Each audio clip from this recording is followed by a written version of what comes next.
Hi all. Hi there. 2 minutes to go. So Vishy Anand is playing white today against Magnus Carlsen.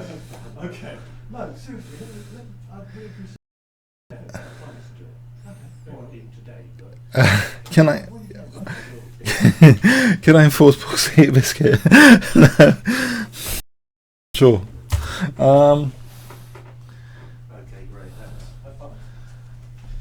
Hi, my pool is here, and but he's going away again in a second. So, yeah, what do we predict on the first move today?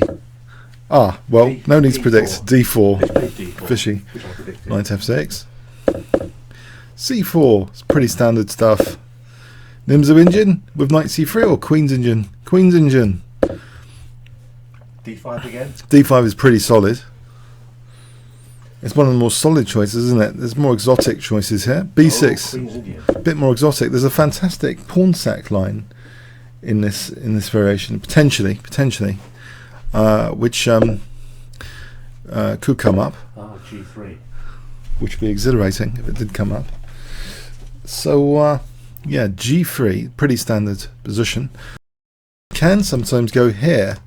And then we get lots of alternatives, and I should really know the theory of this a lot more because I had a game in over the board earlier in the season from this position, and I chose B3, and the game was something like this, pretty standard check here. Check. To sort of get this weakening move. The bishop usually just drops back, but here in the game position, this position also offers A5, but sometimes the bishop just drops back, or there's even Queen E7. I think that's alternative as well, but A5 or the bishop just dropping back. And what's happened here is this interruption on that D file. It's a bit inconvenient to have the bishop here, so really it sometimes comes there later. Maybe B3 to protect C4 later, and the bishop dropping back here is a bit awkward. This check is not really losing black much time. It's theoretically it's tested heavily, this check, and moving to bishop E7. The bishop's just kind of awkward. It's a subtle finesse check. You might not consider that in your own games, but this is very, very well respected, the Queen's Indian territory. And I've got this book, actually an old book, and it has some pincer lines in it in some variations. Again, B6. This grandmaster called Pinter was scoring very well. There was some illustrious games from that, but theory's massively gone on since this old book I've got on the Queen's Indian. But it's one of the most solid things black can do, and really annoying. And I've already faced the Queen's Indian this season against someone who was about 227 ECF, the King's Head board 1, which I haven't really talked about yet, and I'm going to at some point. Knight C3 then. Sometimes, believe it or not, this bishop might not commit here. On bishop A6, there's an interesting idea, even though white's played G3, and I know this from my over the board, but if bishop A6 had been played, it's not been played, but sometimes E4 is sensible just to hold C4 with the bishop. But with the bishop going there, it's much clearer to play this now, bishop G2. So Queen's Indian C6, any pawn sacrifice line, which has become very popular recently. So black just wants to play D5, and with the knight still on B8, usually when white plays something like knight E5, there's knight FD7 with the knight still on B8, and that's annoying position. Usually white just takes off the knight, and in my over the board I did something silly, I played F4, but usually with that system with D5 and white looks, it looks tempting to play knight E5, but there's always knight FD7. Just to show that on the board what I mean. So black constructs this very solid setup here, and if you play knight E5, then there's often knight FD7. Maybe not in this particular position.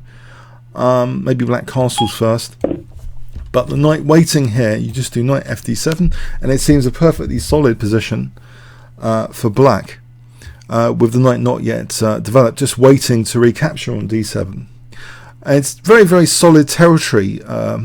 This territory, this Queen's Indian territory, for black. So Queen's Indian, I can actually check this position with my old book. I'm not sure.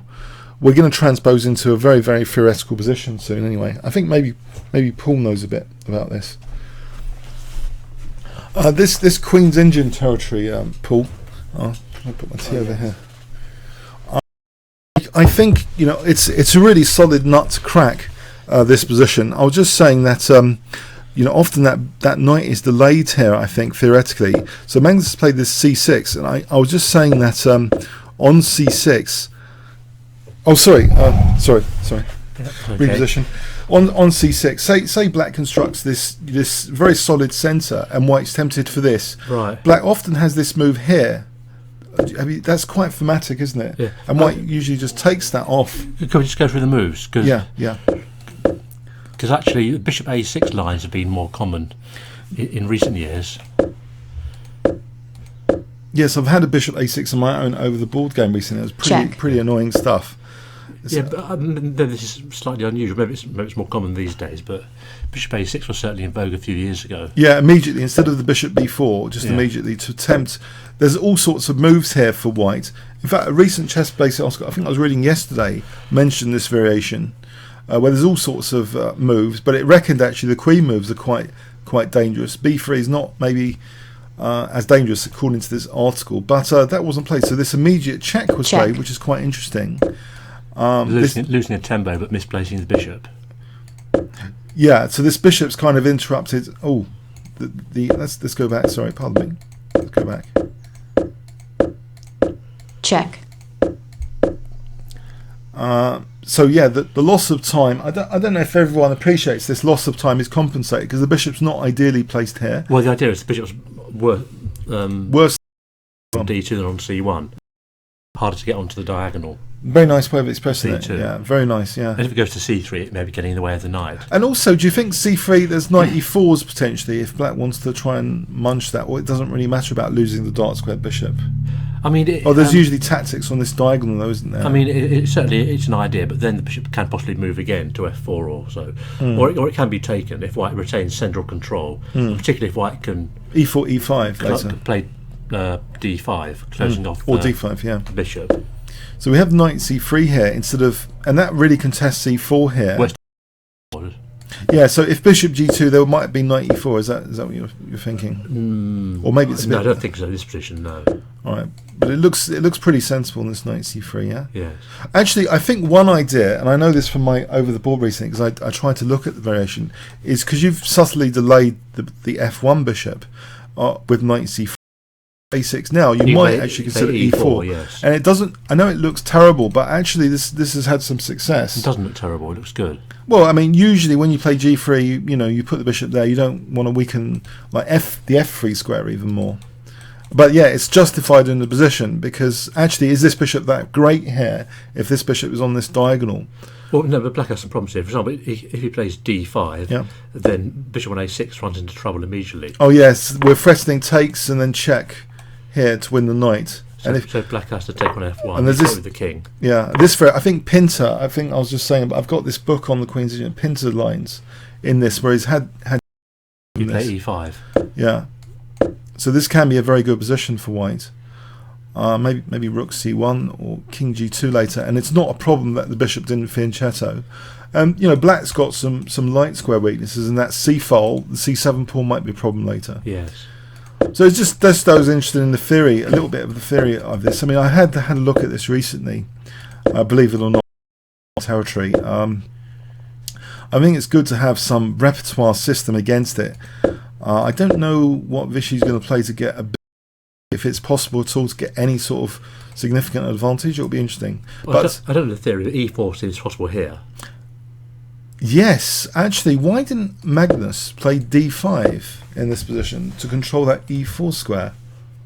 That's really quite interesting in its own right, isn't it? Or is it? This isn't so bad for black to play d5. No, this is fairly normal. So this is very interesting. It's like a provocation to play this e4. This is what Anand is thinking. Maybe this is an unusual move. I see. And if we play d5 here... I think black has to play d5, surely. What else can black do? Well, I might be tempted to take in an e5. Yes, he's played e4. So if e5. Yes, now what can black do apart from d5? Well, if black played d6, it seems very, very passive. And white's going to just maybe play e5 even, just straight off the bat even. Probably not, but d6, I mean, looks a bit... doesn't look right at all. Doesn't look right, all these pawns. Yeah, it doesn't look right. No. There's no immediate refutation, but it's just rather odd. Yes, yes. Yeah, he's played d5. Yes. So so d5. I would take with the c. I have this temptation to take with the c pawn for some reason. To make sure that's not a liability. To fix the bishop behind the d5 pawn. Yeah, I would take with the c pawn and then play e5. And then e5 because we fixed the bishop there, haven't we? Behind that. Although black does support knight e4 here. I mean, the knights are not a problem. I mean, white has a space advantage, which is the most important factor, I think. Does it matter about the dark square bishop here? Say we were to castle, it wouldn't matter about the dark square bishop so much, would it? Not greatly. We'd take with the queen. I mean, white may want to preserve it. Yeah, take with the queen. I think that c file and the blocked-in thing. I think one main thing is the c file here, isn't it? And white can get to the c file quicker than black. If you play f4 and f5. As a long-term, I wonder if this knight could reroute a bit like this. If he wanted f4, f5, that might be a viable plan as well. Yeah. It's certainly possible. To leave the rook here, to leave this rook here. Actually, I'm kind of thinking more of moving the bishop now instead of letting it be captured on d2. Yeah. Yeah. Let's have a look at that. So takes e5 here. If we move the bishop, we might suffer a backward c pawn. Maybe that's not a big deal. He's taking with the e pawn. Wow. Interesting. Very full of surprises, these games. So e takes. And now if c takes knight e5 seems all right. I wonder. So knight here is maybe not possible here in this position because of that d5. This is too much, isn't it? Is it? I think so. Also, queen a4 is possible. Black is getting a bit tied up. Queen a4. I mean, also even queen g4 is not out of the question. Queen g4. Yeah, because this nasty pin here. Very interesting way of playing it. Very.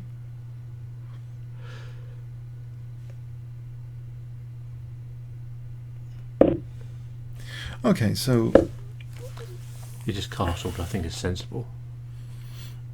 Okay, so 95 black castled.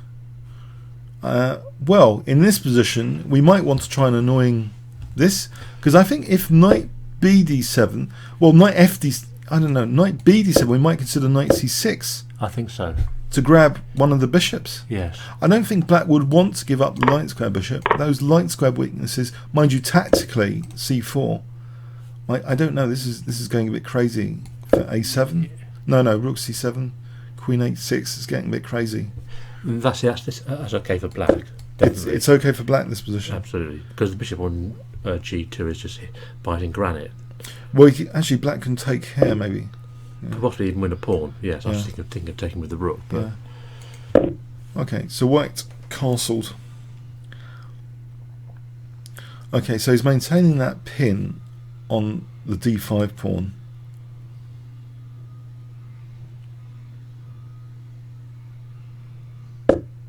Oh, knight c6. Wow. It's pretty forthright. Yeah, so it's putting immediate pressure on d4. And wow, okay.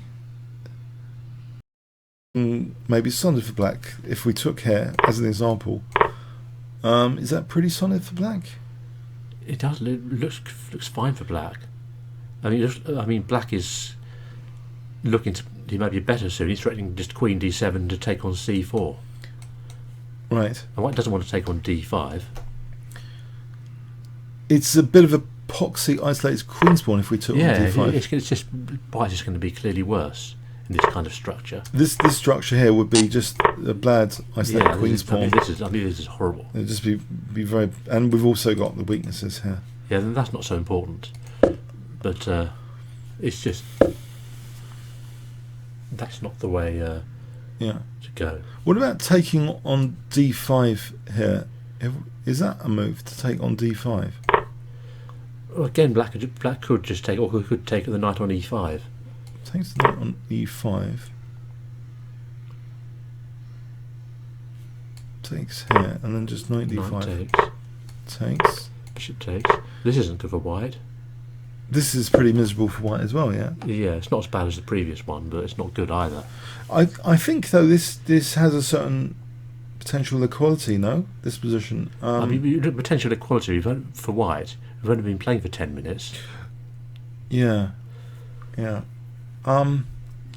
Although I'm just thinking, if takes here, you know, we've got the queen f3 coming up. Yeah, it's a symmetrical pawn structure. This could be a very quick draw today if this symmetrical. It's uninspiring, really. With the white, it's a bit of a waste of the white pieces. Absolutely.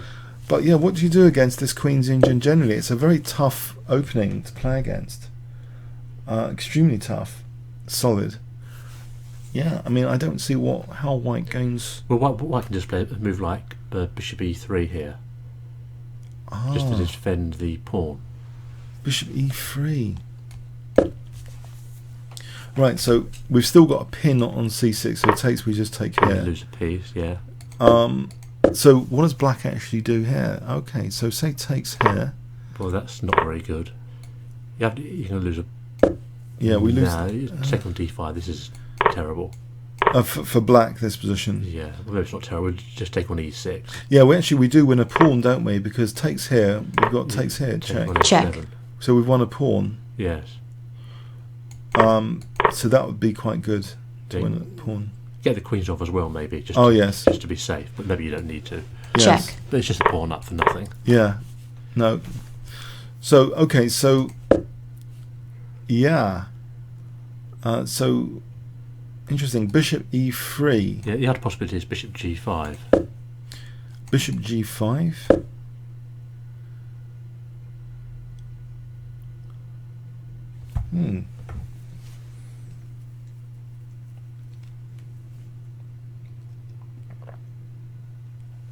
Rolf Den Dunnan has said bishop f4 maybe. I'm not sure if he's talking about this position. Rolf Den Dunnan on chat. Bishop f4 maybe better. Kenneth Kaliag says Coulson is simplifying and really playing for a draw. Well, the bishop f4 seems the least likely of the three bishop moves. Some people agree with bishop f4. Harabas 349 says bishop f4 too. Sarah D writes, Carlson is white 2 in a row after this one. So drawing here could be good for him. However, it is not great, and Vichy could hold draws with Magnus as white again. But bishop e3 defends the pawn.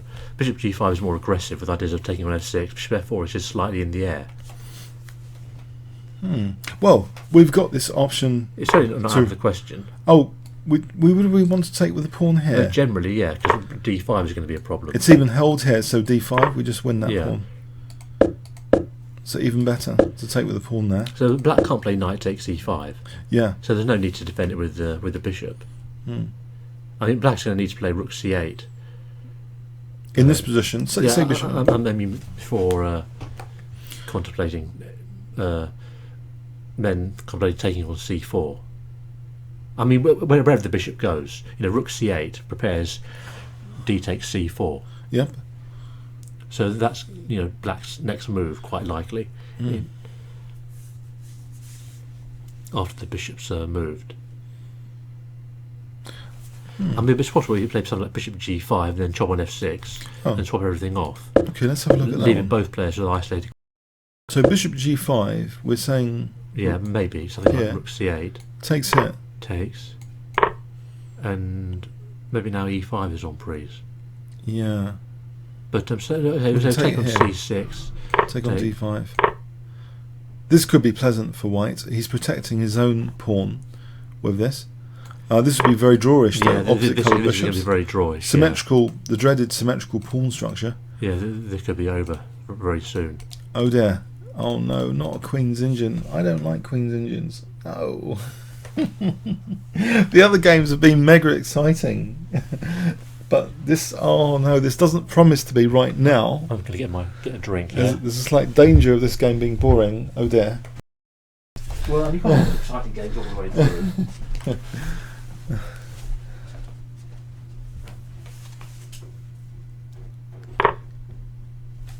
Okay, C takes D5. Now we had a look at this. I thought knight takes E5, and we thought black was better here, but maybe there's a trick here. Maybe D6 move. If we go, I don't know, D6? I'm just checking D6. Let's check with the engine this position actually while Paul's not here. I know. Oh, I did not check with the engine when I said D6. To state that categorically, it just occurred to me you had to look at this logically. Why would Vichy go into this line, right? Why would he do this? Because this position is basically not pleasant at all. If you agree this is nothing, might as well not play with the white pieces. There has to be something else. It seems D6. The idea might be D6 here. And so the engine kind of agrees D6 because we're hitting this E7. So if we take here, D takes E7. Now in this position, yeah, we've got a lot of pieces being attacked here. I found D6 before checking with an engine. I thought there must be something else. There's an intermediate D6 in this position, Paul. Oh. What do you think about that? Nasty. Nasty? Yes. Is that your initial impression? Yes. If Queen takes, then we can take it here. We're actually winning a piece. It's pretty significant. D6. No. We're not going to see D6, are we? Well, you got the engine on again, so it was just... No, but I saw D6 and I checked it with the engine after and it said D6. I did not cheat there. What are the moves anyway? So... Well, because we assume this position's bad for white. I mean, yeah, if he just took, yeah. Yeah. So he has to play D6. There's no other thing for an advantage. He has to play D6. I mean, that's by logic. You can't have the other position. Yeah, you can't be content with nothing with white. Yeah. Usually, so it must be D6. It's a tricky intermediate move. Let's have a start. Looking at it. If so, we're hitting both bishops here. So if knight C4, maybe we take this one to hit the rook. We want to win the exchange there. I don't. Knight C4 doesn't look right. I'm just saying we will be winning the exchange here, though. Yeah. So knight takes. We'd be the exchange up here. Yes. Knight, bishop, and 2 rooks.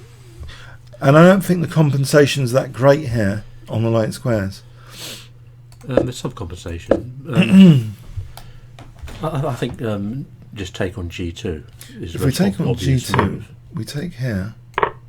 Okay, queen takes. Well, we have to because the queen and rook are fault. Yeah. If this runs into D takes, we've still got 2 pieces attacked. Yes. We're going to get a knight and bishop for rook. If takes here, we get a knight and bishop. Yeah, hold on. Okay. I know you looked at this with Fritz. No, not Fritz. Not whatever Fritz. It is.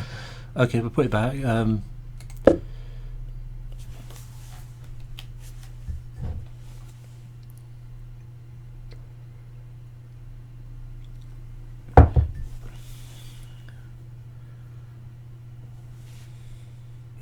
Yeah, it's going to be good for white. Yes, it's a knight and bishop for rook. If we have this position, this is knight and bishop for rook, which usually is good. And on pawns, he's done it. It's only 1 pawn for the rook, so 1 pawn and a rook against the knight and bishop. White will be better here, surely, in this position. Yes.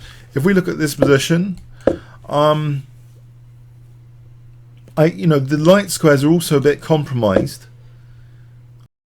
Yeah, just gone back to C6. Simple. Oh. You didn't think of that, did you? It's just, I did. It's just very, very simple way of. So obviously, it's interesting how Alan thinks for every move. Even here, he's thinking when there's nothing to think about. There must be something to think about. I don't buy that. What's there to think about? Bishop takes C6. Yeah, there's all these things to think about. Not really. It's not blitz. I mean, there's always very tricky resources in chess. Chess is very rich. No, sometimes you just have to recapture a piece, and that's it. Okay, but here it looks likely. Yeah, D takes is the only thing here.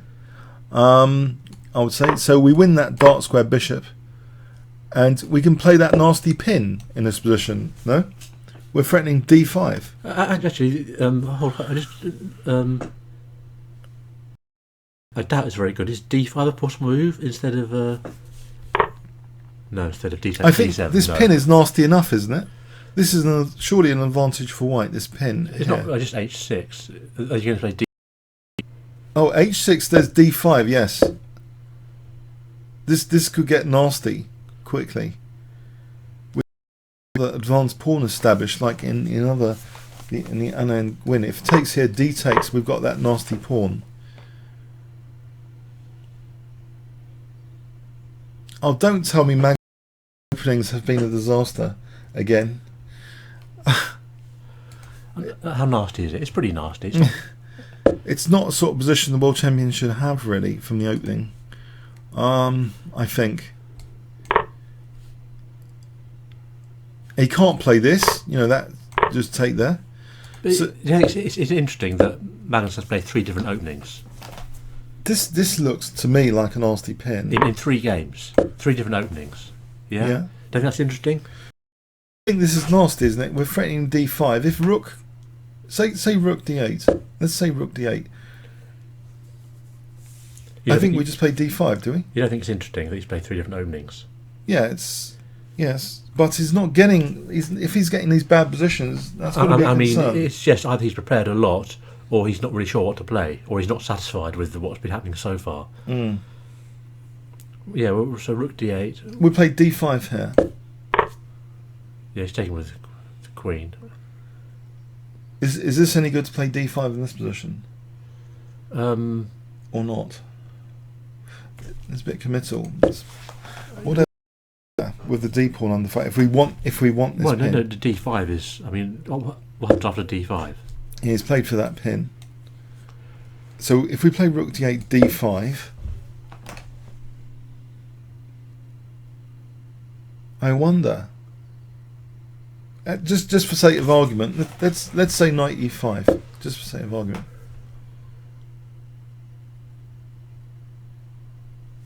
Is there queen? I don't know. Queen B3 here. Can we get away with queen B3 or queen B3 or queen A4? I'm looking at that. What does that do? It's just H6. So H6 here. Yes. Right. Let's have a look at H. Well, we can. This is a loose piece here. D6. Just take with the rook. Yeah, and then we play bishop takes F6. Well, We're trying to distract the queen. Well, you just take it with the pawn. Yeah. Now, oh yeah, that might be okay for black.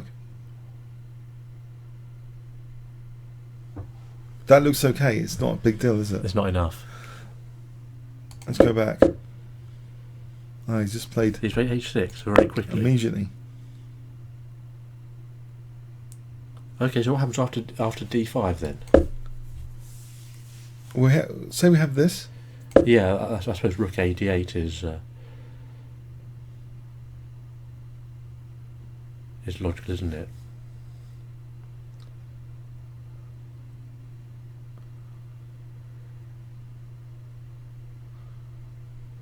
I mean, this could go down to symmetrical pawns pretty quickly, I think.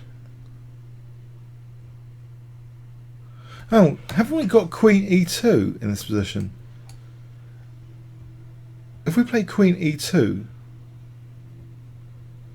Is that a move? Actually, Queen E2. What do you do with black? Just grab the pawn with E takes D5.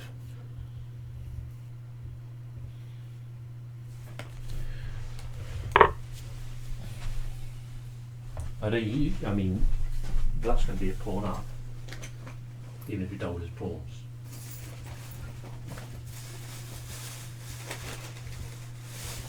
Yeah. We can double black's pawns. So say we want to play here. Knight takes here. We've got knight F4 in this position. Yeah, but black's a pawn up. Knight E5. There's rook D1, which is a problem. Can we get an advantage if we get the pawn back? If you get a pawn back, your white's going to be better. If it doesn't, it's going to be worse. It's quite simple, really, isn't it? Yeah, because of the fracturing. So maybe a different move instead of knight E5 is needed, if there is one.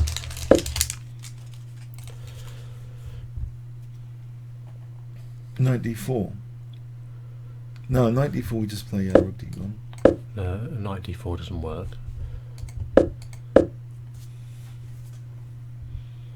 But maybe just D4. D4. I'm not sure about C6 anymore. What about just rook C1? Yeah, it's double-edged, isn't it? Knight A5. Oh, getting our rook to the 7th is a nice treat. But now the D pawn can become strong, can't it? Knight C5. And the rook's rather out of it on A7. Maybe.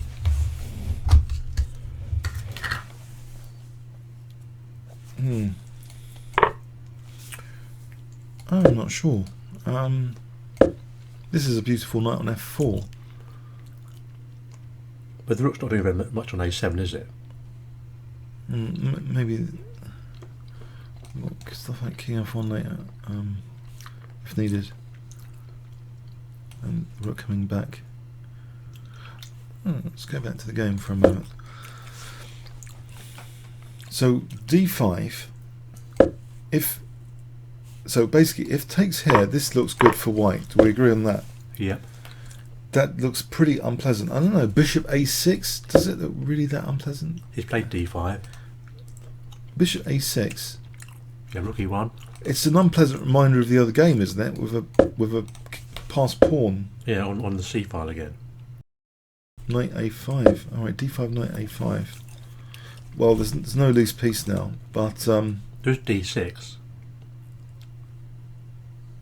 There is D6, yes.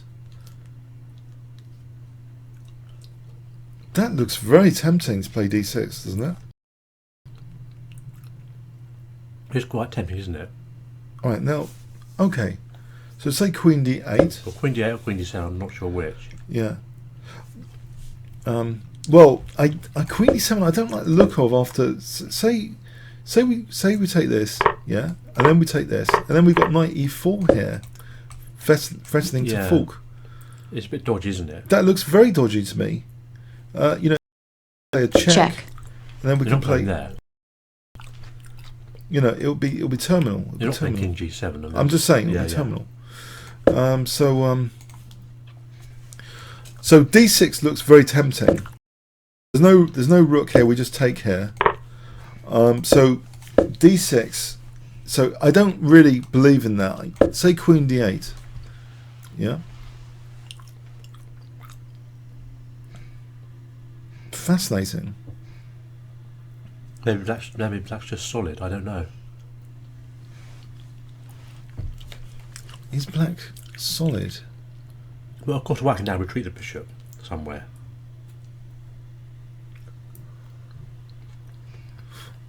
Maybe just here, yeah. Bishop F4. Bishop F4 is not terrible, is it? Yeah. Because this knight's kind of out of the game. The queen can come to take over that diagonal if the bishop's supporting the pawn. If there's a bishop exchange. White's control of D5 is quite good. This position here.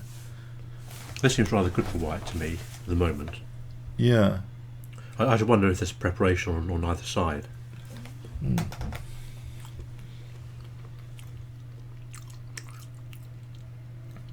The Castle's only used 8 minutes for the whole game so far. which suggests he may have prepared this. That's not a lot of time. What is Paul eating? There's curiosity about what you're eating, Paul. It's potato salad. Alright, yeah, Paul's a vegetarian, by the way, guys. Potato salad. Very exciting.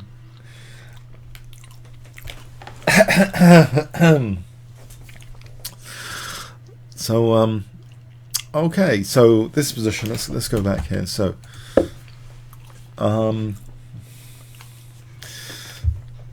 so knight a5, d6, so tempting, d6.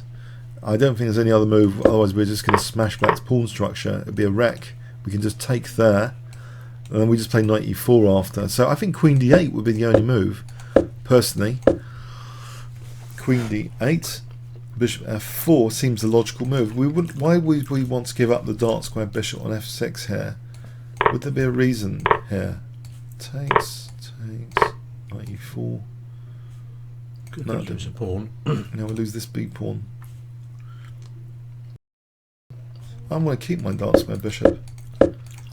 Oh, bishop f4. I think bishop f4. You'd like to play bishop f4 as well, would you? Probably, yeah.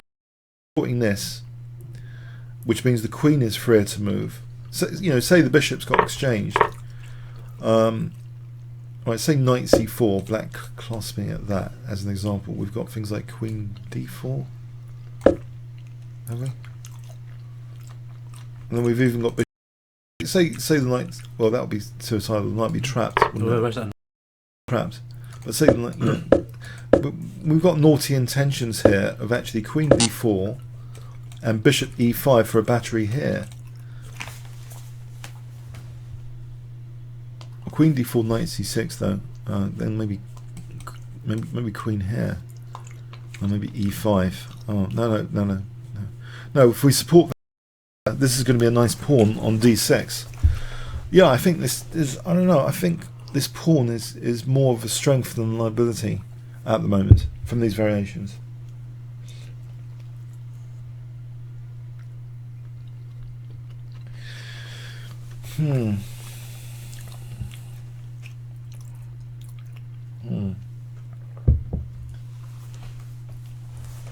Okay, so anybody else coming today? I don't know. Maybe Tom. I'm not sure. It's how tied up is with coaching.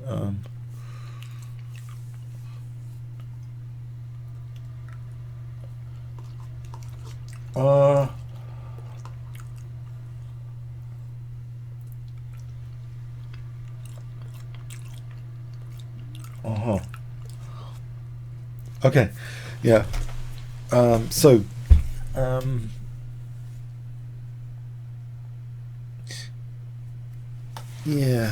Yeah. D6. Why not? Is it over provocation? Is this like deliberate provocation? Theoretical preparation?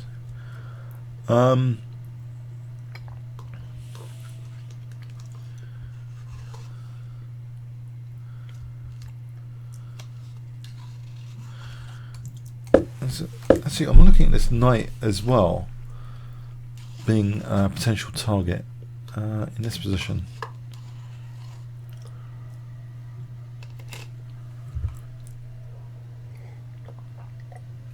Queen f3, bishop f6. I think bishop. No, I can only see bishop f4 here. F4 is the only move in this position which is looking good so far. Of course, then Vicious could also just take on f6, take on e6, take on b7 and offer a draw. Take on f6. No, with pawn on d5. Alright, let's go back here. So this position. Yeah. So not in the mood. And just take here. Yeah, just take everything off. And offer a draw. Yeah. That'd be boring. It would, wouldn't it? But it's not out of the question. We'd have a symmetrical pawn structure. Yeah. This is just draw. Total draw. Yeah. Oh no. Not even carrying on at this level. No, I hope he goes for the d6 pawn. I really hope that d6 pawn emerges here. D6. I've just had this worry that Magnus has prepared all this because he's played so quickly.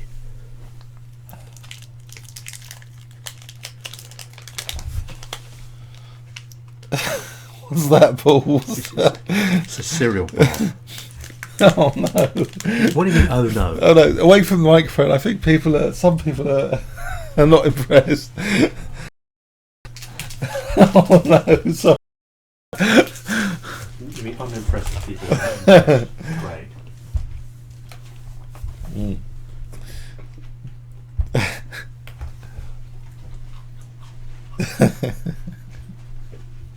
Right. So D6, yeah.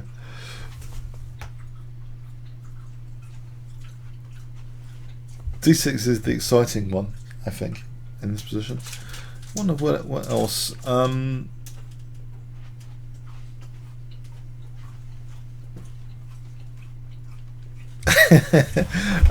dear. D6, yes.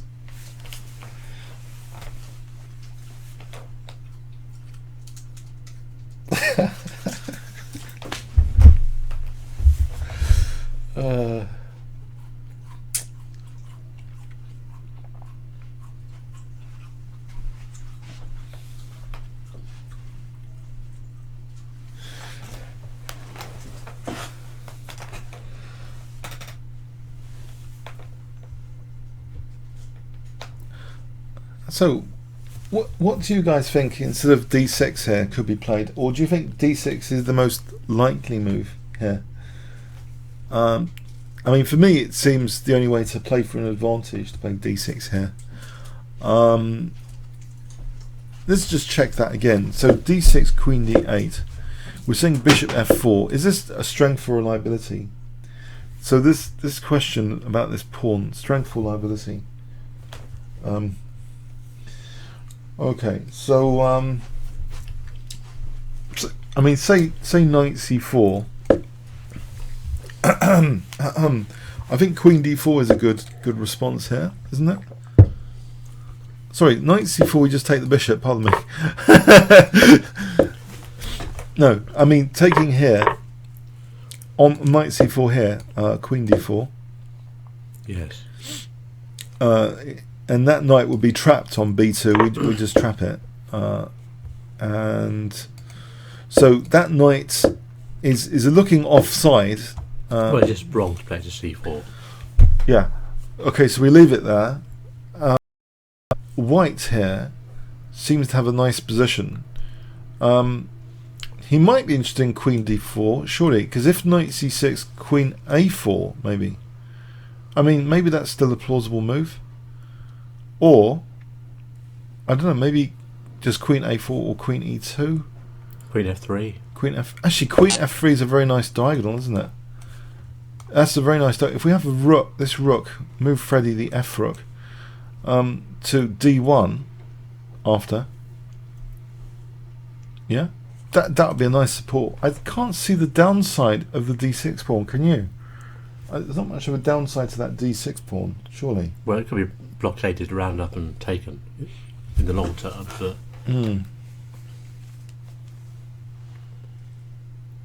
maybe he's having a look round here. Maybe Vishy's having a look around.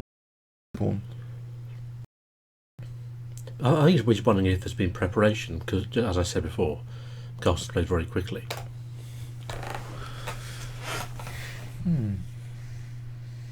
Carlsen's played very quickly. Yes, on the clocks, Carlsen has played very quickly. Yes. Interesting. Okay, but as nothing's happening, I make some observations on yesterday's game. Someone's actually that for now. He's taken on F6. Oh no! Oh dear. Is this going to be dull? Maybe he decided that he's going to do what you said about exchanging. Oh no! We're going to be deprived of a mega exciting game potentially on Queen takes, unless maybe takes is not played.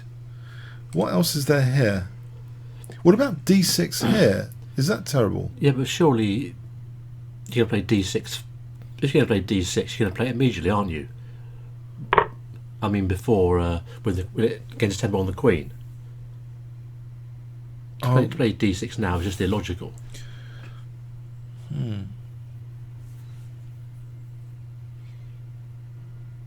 Boy, he might just take on e6 here.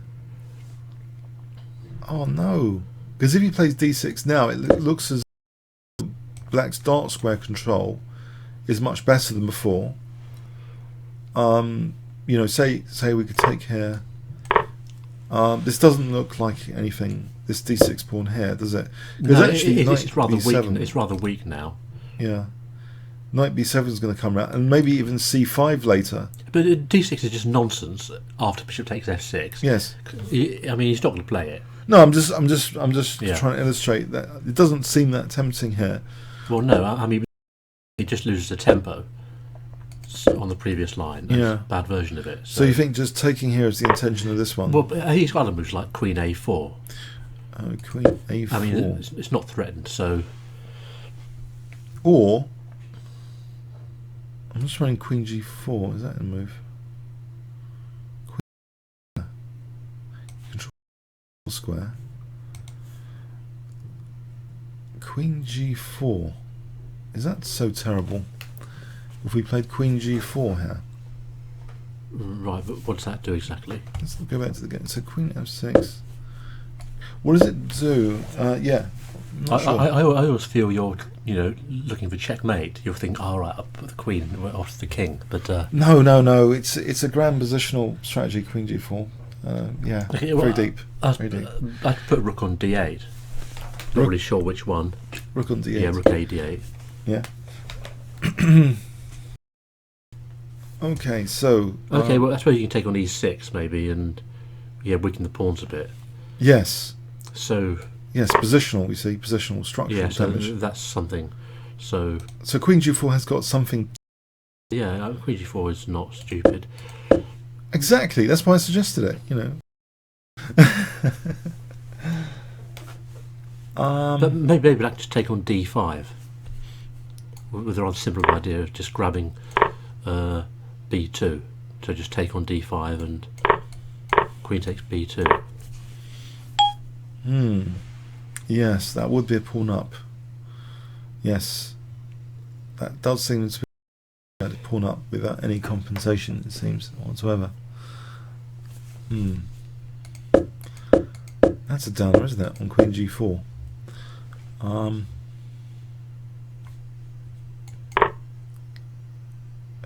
How else we take care?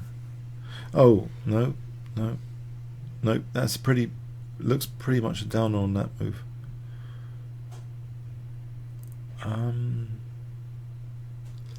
No, I Well, can you take with a knight, maybe? Are there any tactics? Do we play knight takes?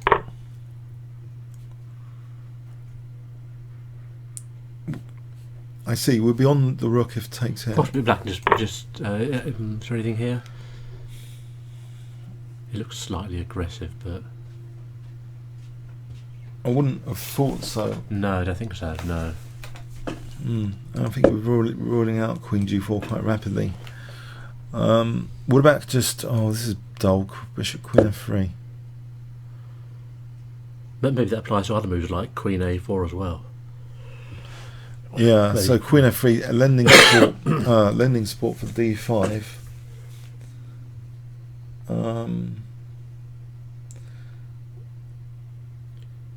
Queen f3. Well, they've just rook a d8. Rook a d8.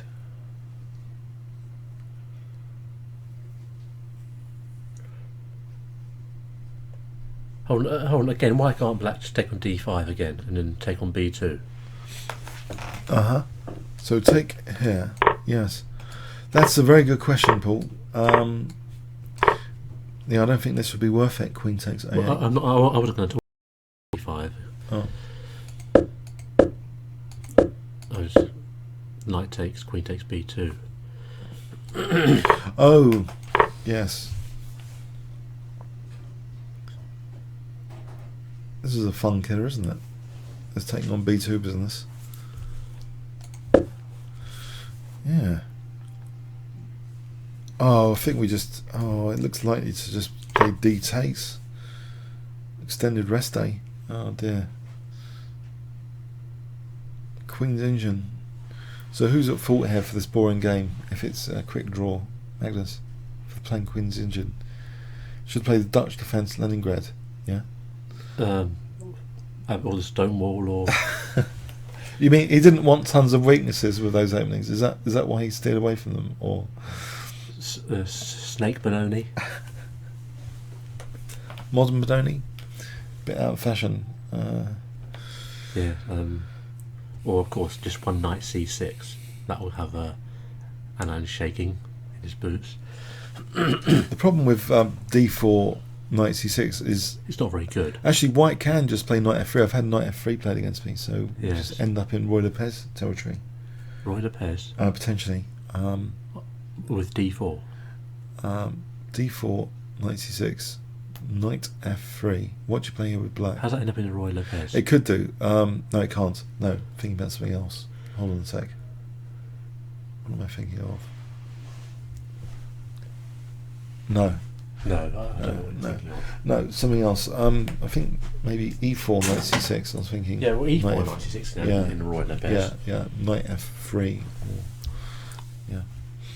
After knight 3, black should play e5, really. Yeah.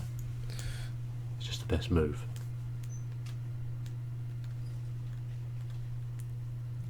Okay, well, what was I say? But yes, it's 2-all, and of course it was 2-all after 4 games last year, and then Magnus won the 5th, I think. I mean, but it's actually the same scoreline as last year. It seems that this year Anand has played better chess. But this is the point at which Vichy fell behind. Oh no. Oh dear. The dreaded symmetrical pawn structure. I hated the symmetrical pawn structures from the Anand Gelfand match. Oh no, some of those were really boring. I mean, white does have a small edge.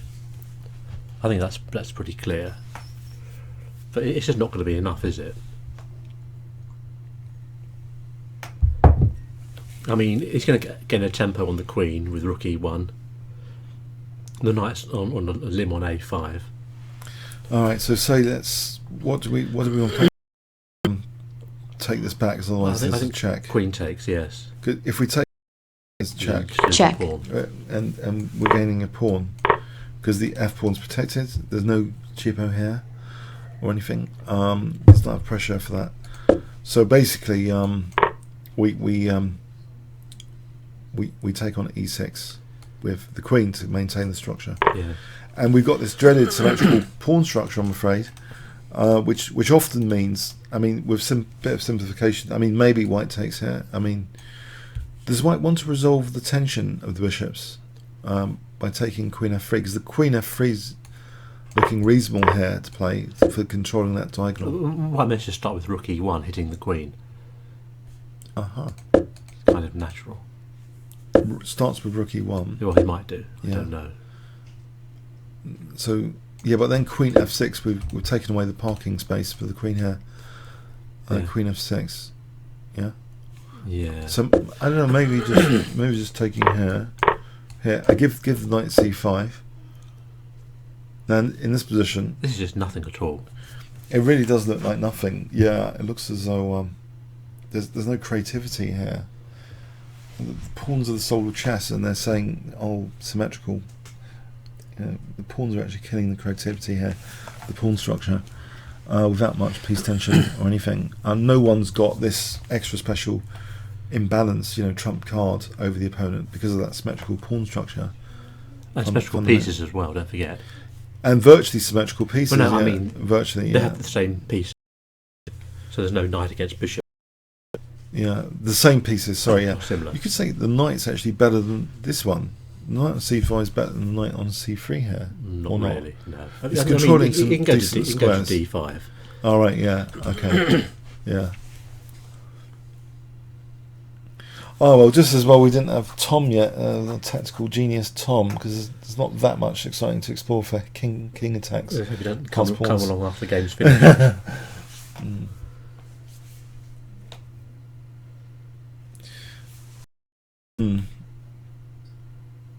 I am keeping an eye out over there to see if a draw's been offered, which it hasn't, I don't think.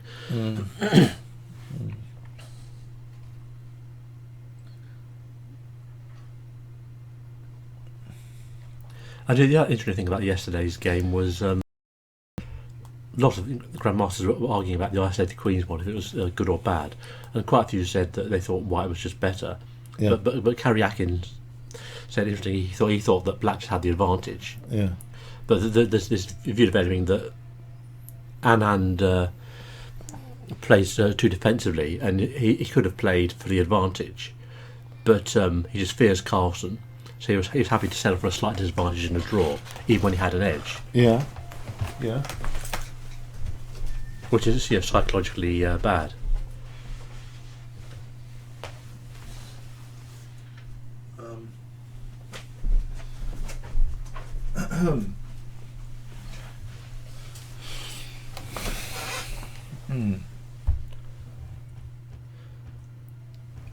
So I mean, if Fishy had played on yesterday, played more dynamically, around about the time of Queen F1, maybe he could have pressure instead of ending up slightly worse. Yes. Yeah. Yeah, he's taken on E6 with the Queen. Boo! Boo! I don't know for this game. sorry. But you're hoping you would take with the F pawn. I don't know. No, I just this game generally. Oh dear. I don't like the Queens, and should be a banned opening for World Championships in the future. Yeah, it can be really exciting. Yeah. I mean, there's pawn sack lines with D5 you were mentioning. Yeah. Well, that's pretty exciting, isn't it? Yeah, but they don't allow that. The really dull Queen's Indian players play the D5 stuff. Yeah, they don't allow that pawn sack. Yeah, well, I mean, but it's still not clear whether white's better or not, as far as I know. Oh, things were better in the Tau days. You know, all those Benonis, yeah? The Benoni. When was the Benoni modern Benoni on the Rage? It was between 1960 and 70 on the Rage still in the 70s, 80s. Yeah, I mean, because John Nunn played it, didn't he, a lot? Mm. Did you know that... And Kasparov played it against Korchnoi, didn't he? Yeah. In 1982, their match, I think. Yeah, and did you know that F3 Bishop B5 check line, I discovered it had actually been played against John Nunn many years before the Kasparov encounter. You know, the F4 Bishop B5 check was known to Nunn. Yeah, isn't it? I can't remember. I mean, isn't it generally called the flick knife attack? But is it? That's a very aggressive name for an opening. It is, but that's a British thing, isn't it? But it's officially named after somebody or other. I forget who. The flick knife, blimey! It's not Taimanov, is it? I can't remember. The British weekend players in the 80s. Yeah. You know, they think of all these hilarious names, don't they, for openings. Did it really put the Benoni out of business? Oh, they are playing on here. Okay, rookie one. Your suggestion. Did it really put Benoni out of business, that particular line, or was it some other line? Well, it was some Morozovich or someone trying to revive it recently, or maybe it was Topolov.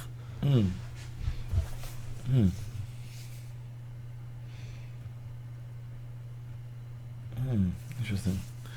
Should we have a quick look at the flick knife variation on the analysis board? Does anyone want to have a quick look at this so-called flick knife variation? I wasn't aware it was named. Does anyone want to have a quick look at that on the analysis board? Just let me know.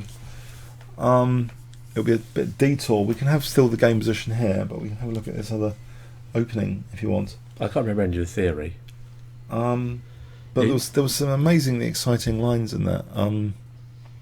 Black losing a piece. You want to move away because you're bored of this game now, aren't you? Yeah, let's have a quick look. So the flick knife, you know, the modern Benoni it went like this, yeah, and it used to be very popular in Tau's time and after, so none. So this E4, F, then okay, so Bishop B5 check, yeah. Yep. And black's meant to play this, otherwise he's meant to be losing a piece. But even this is an aggressive gambit, which could actually be used in blitz. Maybe I should play this with black. It's an aggressive gambit of a piece, isn't it? Does black take first in here? No, black is an E6. Then E6 and takes and Queen H4. Queen H4, very exciting position. But yeah, I think this should be good enough for blitz. I think people still play this in blitz. I mean, it's good fun, or even in long games. No, black doesn't take on E6, does he? He plays Queen H4 without taking on E6. He plays Queen H4 without taking on E6. Check. So G3. Isn't that not correct? I can't remember, to be honest with you. I think so. Yes, I think the pawn state. White keeps a pawn on d5, as far as I remember. Black plays knight takes g3.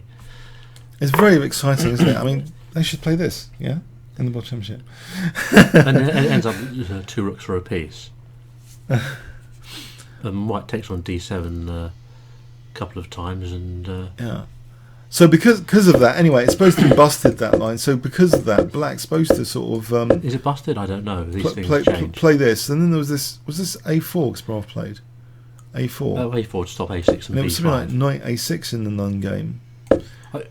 Are you talking about the game where Nun got crushed with F5? Yeah, I think he sort of, because Kasparov kind of took on D7 quite F5. Yeah. And this position is tricky because White is threatening this softening move, and then to come back here on D6. And Black's pieces are on the wrong square. So knight on C7 wants to come to E5, but it's on completely the wrong square. Yeah, but Black has the 2 bishops. Is it really totally bad for Black, this position? Probably. The bishop on D7 is useless. Right, and it's because of the D6 pawn being aligned with this. It's a shame, because that was a really exciting opening, the modern Benoni. It's like campaign to revive the modern Benoni. I don't know if it's still played. It's probably one of those openings that's still played, just not at the highest levels. I mean, but there's many openings. I mean, even the French is pretty rare at the highest levels, for example. It's not seen much in World Championships, the French defence. It's a bit passive.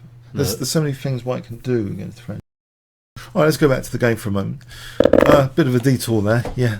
So Queen F6, yeah. I mean, the King's Indian's largely under a cloud, even though Nakamura still plays it. Yes, it is, isn't it? But it's one of the reasons Kasparov gave up, because he got fed up with Kramnik beating him with the King's Indian. Right side of the King's Indian. Yeah, Kramnik, yeah, he was good at that, wasn't he? Did he have a plus score against Kasparov in the King's Indian? I would guess he did. Yeah, it probably although I think there were some brilliancies in the King's Indian against Kramnik, 1 or 2. I think there was a brilliancy or 2 in the King's Indian. Yeah. So yeah, the Queen's gone back to F6. So hitting the B2 square again. Paul, I meant to ask you on a slight detour. What do you think about the Budapest gambit as a blitz weapon? Because I think Ali Mortazavi used to play the Budapest gambit. Because you're kind of trying to disrupt White's dark square control, aren't you? So it takes here, we can either play Fajowitz or play the what? Fajowitz? How whatever that is, 94. Yeah, whatever that is. So knight G4 is the most common. What do you think about this as a blitz weapon? I've been thinking of adopting this instead of the Albin counter gambit. I'm not sure I've ever played this opening in my whole life. But I think Ivanchuk...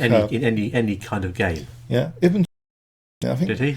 For some reason, I don't know why this is, there's a very comprehensive wiki article on the Budapest, but the Albin is like a neglected article. I don't know... But it all needs someone to write it. So if you want an article on the Albin, you write it. Yeah, and I don't really even much in Blitz. I mean, but it can be quite dangerous. Huh? This one. Yes. I think I should play it more. There's a trap in this thing. There's a trap, isn't there? There are lots of traps. Lots of traps in this gambit system. A lot of them based on the square F2. Yeah. I think it might be a good surprise weapon, yeah. I mean, but it's not sort of good at opening to play against someone who's ready for it. Even in Blitz? Well, I mean, people aren't prepared for Blitz, do they? I'm not talking about in a serious game. Yeah. I don't think Ivanchuk would play it if he knew his opponent was prepared for it for 4 hours. Yeah. He had a good position against Aronian. And the thing about he lost on time, I think. The thing about the top guys is that they do lots of work on the openings that come up, and they're not going to spend a lot of time analysing the Budapest just on the off chance that someone plays it. Yeah. Because they've got more important stuff to look at. Yeah. And they've got to catch up on all the latest stuff that's coming through every day, all the new ideas. Yeah. So they're not going to spend a lot of time on the Budapest. They get it on the board, they think, oh, I've forgotten what to play against it. They remember to a degree, but yeah. Black will be ready with all the lines in his head, and White won't. Oh, Chris Vassily, the Bishop F4 line kills the Budapest. So we've played Bishop F4. Yeah, I think the wiki article mentions. I think there's a G5 though, isn't there? Isn't there a G5 to accelerate Bishop G7? Well, it's a move. Are you not interested in the current game? We haven't actually looked at the position yet. Here's the current position. Yeah, not much to say about that. Well, we haven't the choice board because it's. You see, the anesthetic has been created. The symmetrical pawn structure. You see, so yeah, let's carry on talking about this one. G5. What do you play to G5 here? I'm Bishop G3. Bishop G3. I think H5. What do you play to H5? You're getting worried, You yeah? just play H3, don't you? Alright, maybe H5 is not the move. I think H5 is pushing it a bit. Although you could reroute the knight to F5 here, and then play Bishop G7 there. Maybe it's not totally terrible. No? It's probably not very good either. So I just play E4. Ah, yeah. Full of holes, isn't it? You can't play this as black. What am I thinking?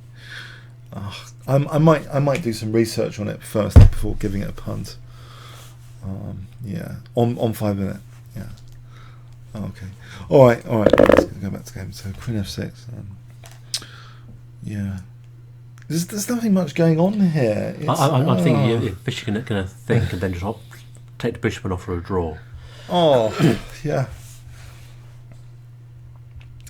I think the pawns, they're the soul of chess, but actually, that expression, someone's somewhere that actually it might be mistold as something like the pawns are the very life and soul. But yeah, the pawn structure, because of the pawn structure and the simplified pieces, they both got the same pieces. This striving for imbalances. I think if you want to win a tournament, you generally in normal tournament play, if you're in a Swiss tournament, you want imbalances in your chess, don't you, to create these differences of position. Well, you need to win more than you do in a match. But still, with 12 games, you're throwing away a white. Throwing away a white, yeah. So what do you think of Silman's emphasising imbalances? Do you think that's very, very important to emphasise the middle game theory, imbalances? Well, obviously, yes. Yeah. They're important, aren't they? But here, there's just very little, isn't there? There's very little. Yes. Imbalances. So, yeah, Magnus is just happy to draw with black, though. He doesn't care about imbalances or. Well, in a World Championship match, and scores a level, drawn with black, in an hour and a half or whatever. It's. But actually, you could be negative about imbalances. You could say, play on soundly, and a lot of the imbalance openings you could argue, belong to blitz chess or rapid chess. But I really enjoy playing things like the Albion counter gambit, even in rapid chess. I seem to have good results with it. It's because it's offbeat. You also have to improvise and lose time on their clock. When you start playing stronger players, they'll start beating you. Okay, so all right, let's put a candidate move on the board, shall we? Bishop takes b7. Should we try that? Just see what your computer says. See if it says anything at all. Oh, the computer's going to be bored with the position. No, it's giving white quite a big advantage. Why is it? Yeah, why is it nearly? It's having a laugh, isn't it? It's like Rook b1, 0.30. You're having a laugh. Rook b1. Why? Well, just defend the b pawn, obviously, so it can move the knight, but. Oh, maybe we've underestimated the dangers here. That actually by protecting this pawn, the knight threatens knight d5. I don't know why I encourage you to put that on. All right, hell, rook here. We can't. Can we actually play knight d5? We can actually play knight d5 here. Wow. And if e6, knight e7 check. Check. Is black getting in trouble? Yeah. This position. All right, let's have a look at this position. What do you think about this? Actually, the knight's got f5 in this position. Is that a disaster for black? No. Potentially. No. Not really.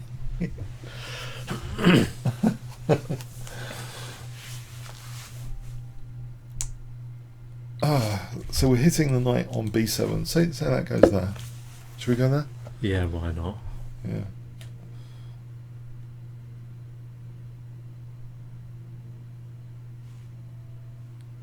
Still don't see what white's got here, honestly. No, it's not brilliant, is it? In fact, I don't know. Actually, rook e3. If we wanted to try and double here, so say black is going to be playing that, we could try and double. Well, need a bit f7 pawn on, please. Oh, f7. Yeah, maybe white has got something here. White's got a bit of piece pressure, no?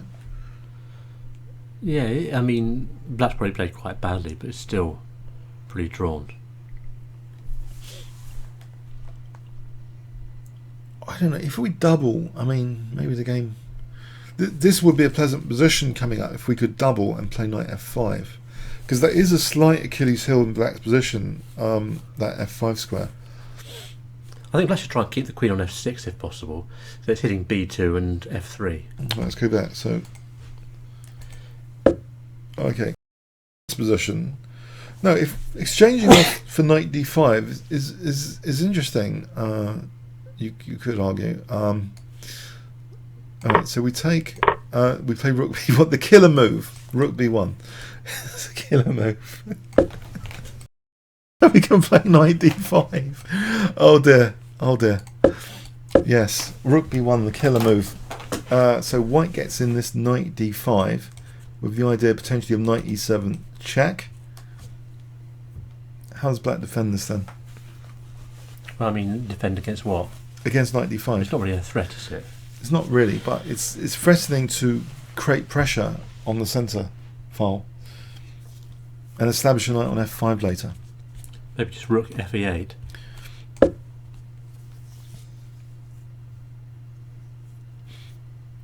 Rook fe8. Actually, I've got queen a4 here. What do you play to that? You're losing the e file, aren't you? Yeah, so it's looking like white maybe does have some kind of edge here. Yeah, what would you play here? This is Yeah, it's rather annoying. I don't know. It is very annoying. If we take here, check. Takes. Now this is annoying. How knight c5? Knight It's not deadly to play rook e8. Nothing very much is deadly, Check. but it's a nudge. It's not Check. here. Maybe not. No, maybe now it's not much at all. Probably rook e8 was wrong. Rook e8 was wrong. Okay, let's have a quick look at this position. No, knight c5. Yeah. No, not for black, for white. White shouldn't play rook e8, just simplifying. Right. White are going to swap the active rook for the rook on a8, it's doing nothing. So you just play queen a4 here? Yeah.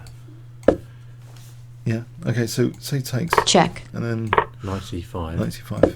This position. Does something else. Don't know what.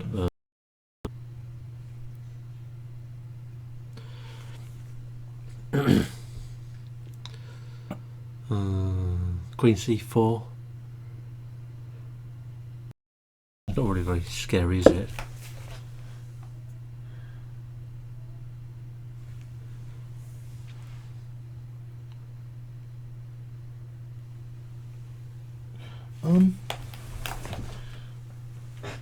Should we go over some sort of miniature from the book The Unknown Capablanca, which I spot on my bookshelf? Do you want to have a quick look at a Capablanca miniature? What's that got to do with this? Nothing. but yeah, there's not much to look at the moment. I wonder. You can't. I mean, we're supposed to be looking at this. Yeah, I know. But it just caught my attention. The Unknown Capablanca might have a fantastic little miniature game we could look at. Just for a moment, just for those interested. Any Capablanca fans want to see a Capablanca miniature? Can I find any? 44 moves. No. I wonder actually what he did against the Queen's Engine. Maybe that's more relevant if we look at Queen's Engine games. It's not really that relevant.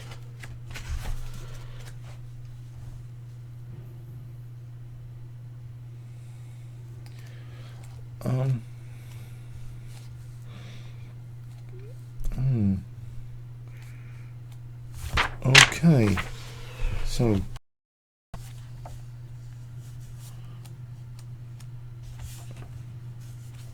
these are all pretty tough games.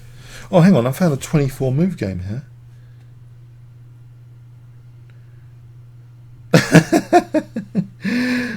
No way. No way. Have a look at this, guys. This was against George Bayhoff, New York, Can you April do that? 1910. Remove black's King's Bishop's pawn. Oh, no, we can't. Oh, no. Oh, that's poor things. Hold on a sec. Find a normal game. Oh, dear, oh dear. Normal games.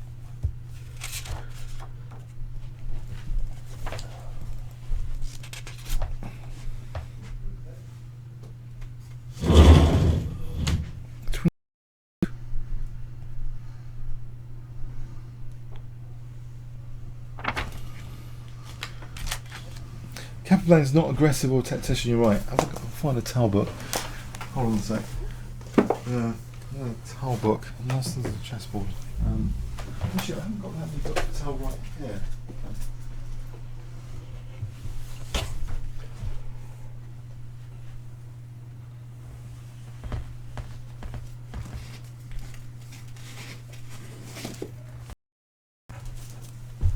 Actually, what about the relatively unknown player Leonard Stein? I think he died prematurely. Leonard Stein was quite an attacking player. Leonid. Master of attack. Not According Leonid. to Leonid. Leonid. According to Raymond King, Master of Attack. I haven't done many videos about him. I should really. Oh, there you are. He's played knight d5. Oh, 95. Okay. Okay, hold on. This is interesting now. Put that away. Yeah. Okay, so 95. Because this is a pawn stack. It is. It is a pawn sack. Wow. What's this about? Let's have a quick look then. Okay. So, queen takes. He's got two different ways of winning the pawn. He can take it on d5 first, or just take it on b2. Okay, Yeah. so what's happening now?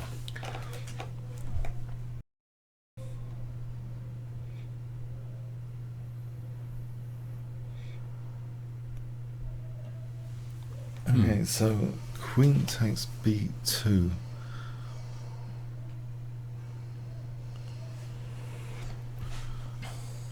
Why has he done this? How odd. You must have some idea.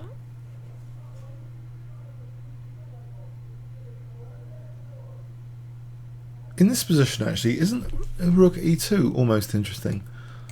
Almost interesting.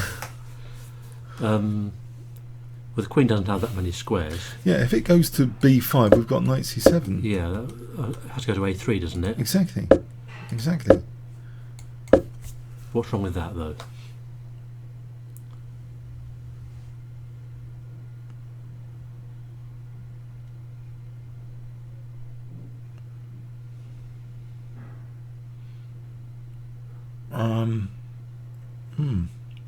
What's wrong with that? It's a good question. I can't see a follow-up.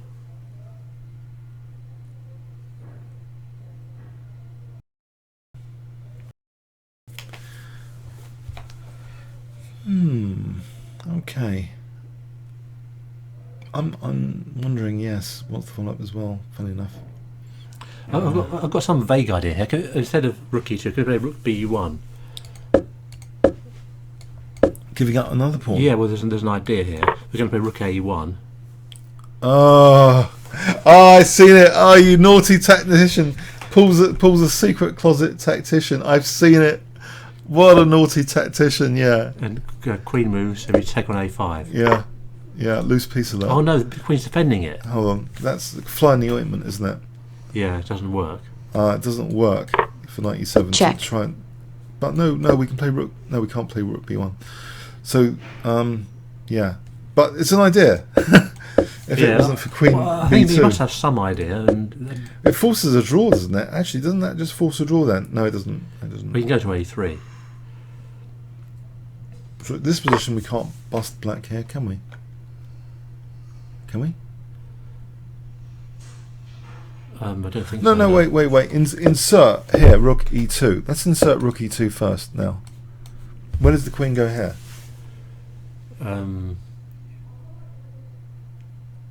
Yeah, it's rather short of squares. You can go to b3, but no, that loses a piece. How does b... You just take it and knight e7. But a1's on, please. So hold on. So what's going on there? Yeah, queen b3. Okay, we can... a bit complicated actually.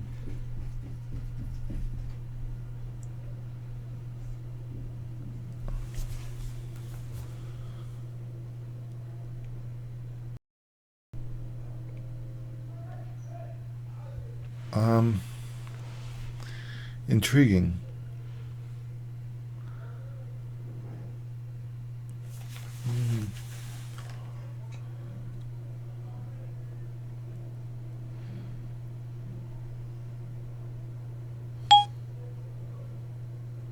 No, I can't see it again. I can't see it because black's getting away with this, isn't it? I think so. Because black can play knight c5 against any rook move. Yeah. No, we need to improve on that. Alright, let's try and improve on that.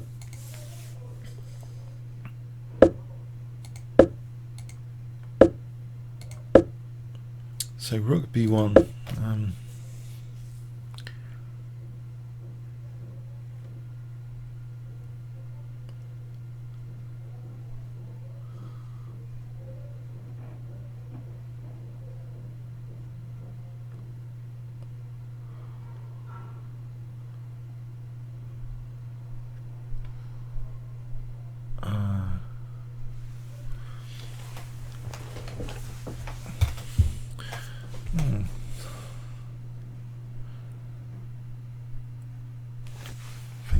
Thinking. Rook e2.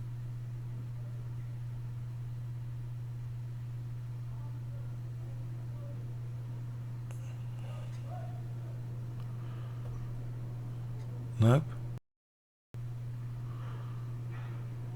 I can't see it.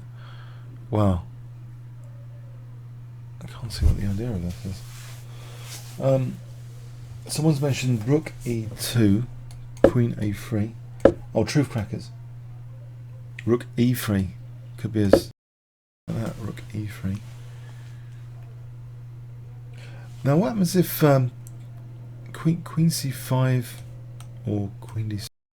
Queen e6, knight e7 is right. Oh, that wins Check. the queen. Yeah, that's to be avoided. Wins the queen. So queen c5.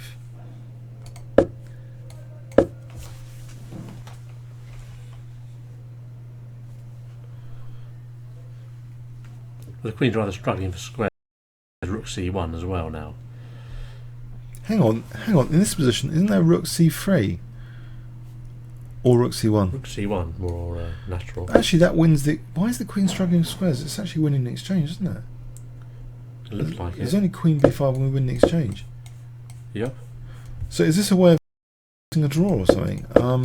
Because so in this position after here, it's basically a draw, isn't it? Forced draw. This one. If white has nothing else, Wow. So here, because of this knight c7 business, the queen doesn't really want to go to b5. no, that's just So rook here. The queen Rook can't go to c1. b5 because of knight c7 rook c1. or rook Not- c1. Not all. Rook c3 is no good because of queen d6. Oh, queen d6. Pardon me. There's no check. All right, so rook c1. And then here. Right. Yeah, so that's no good. Wow. Does everyone see that? Does everyone see that then? Sorry, how did that go? Here. So if if queen d6, we've got knight e7 check, and we're winning the queen. All right, so let's go back to this position, right? So queen takes b2, rook e2 basically forces a draw. Wow, that's incredible. Does look a bit like it.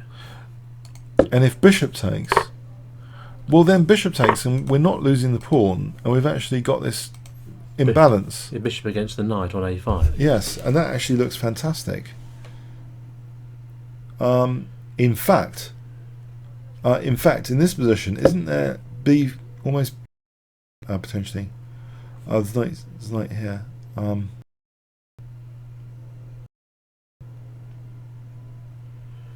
This position, how do we deal with this one? This pin?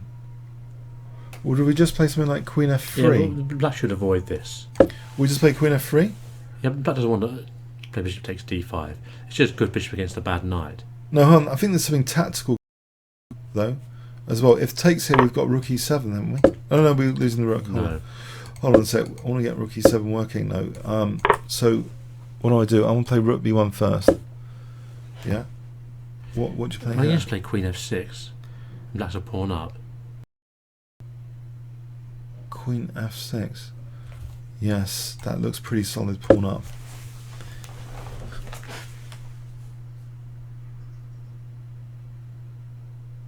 That does seem convincing. Hold on a second then. So in this position, how do we deal with this pin? Well, also b2 is on prise as well. Yeah. What do we do about the pin? Oh, queen h5. Hold on, queen h5. Is it g6? Can we not just take on b2 again? But there's also g6, isn't there? Just g6. Quite possibly, yeah.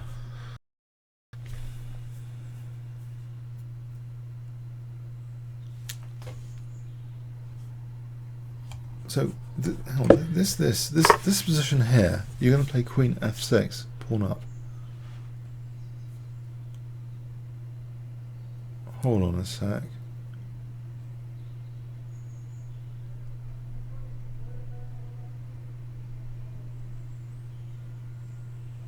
I can't see that.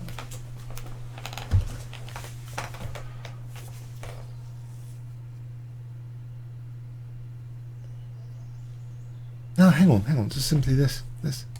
What do you play here? I think I might have compensation here after queen f6. Do you want to play queen f6? I don't know.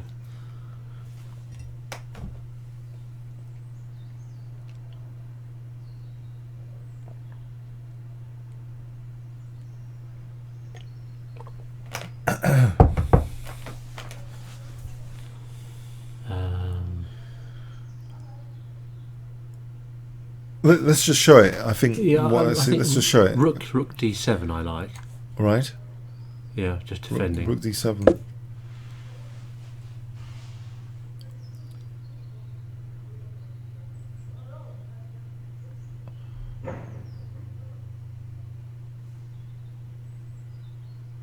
Yeah, I don't know what to do about rook d7. If black did play a move like this, there might be some compensation. Yeah, I think there's good with rook compensation e7, with rook e7. Because the bishop's dominating the knight. Yeah, of course black can play knight c6, of course. Oh, that is, yeah, because the knight's actually holding here. There's no bishop takes f7 because the knight's holding everything the rook. and attacking the rook, defending the pawn. Does throw many things at the same time. Yeah, that's possible. Wow. Oh, what's going on here? Interesting. e5. Just bishop takes. Let's go back with queen. What about queen takes? Yeah.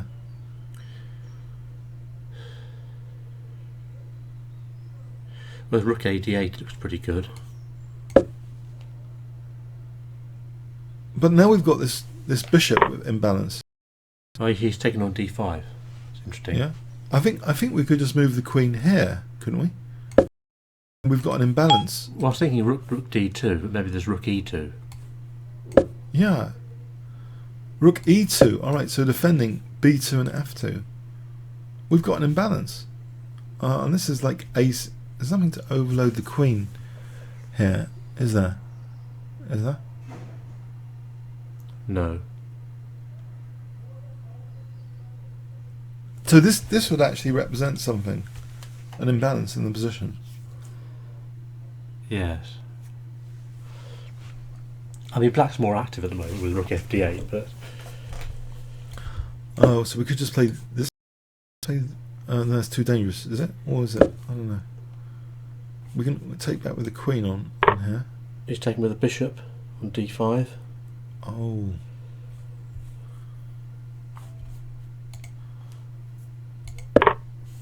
Right. So what is it about this position then? after. Well, rook d8 springs to mind. Queen b2.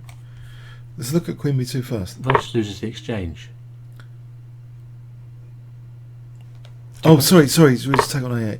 No, we have to pin. Yeah, we have to pin the bishop. Do we? Seems sensible. Well, yeah, seems like the most logical square.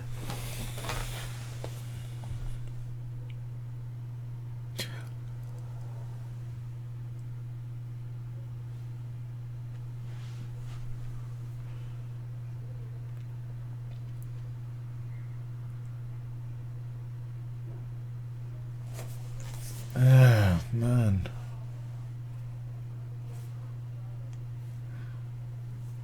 What do we do here?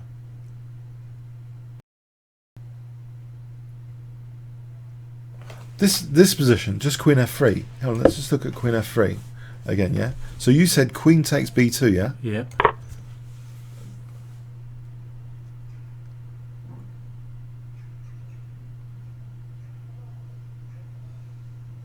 Is there nothing for white here? Nothing. I don't think so.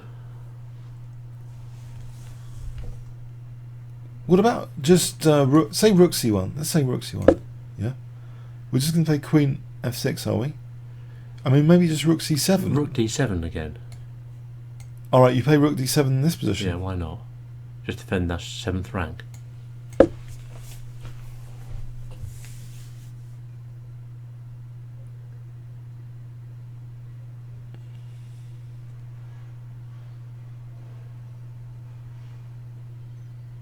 I can't see the problem with that.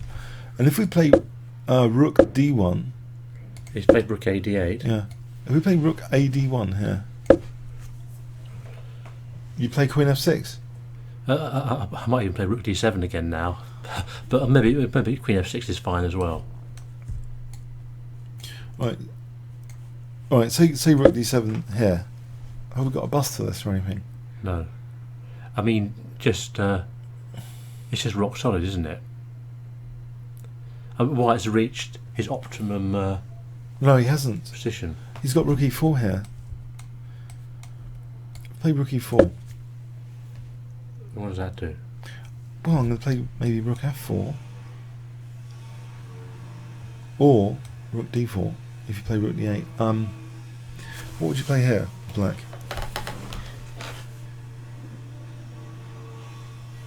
Hold on, is there a tactic here with the check? Can we just play this? No, there's no tactic. No, the queen's position. Yeah, but maybe queen f6 is better instead of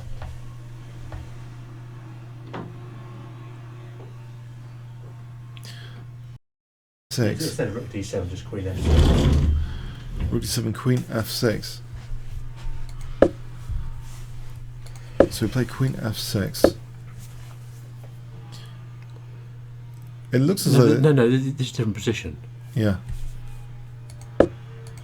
Right, I've just played...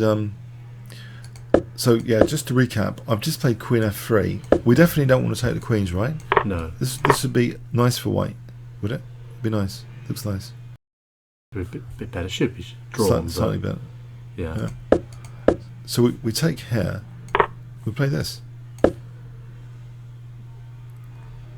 Right, so now we play rook d7. Alright, I've just said rook e4 though. If we want a focal point on Okay. f7, I'll play rook e4. play rook right. e4.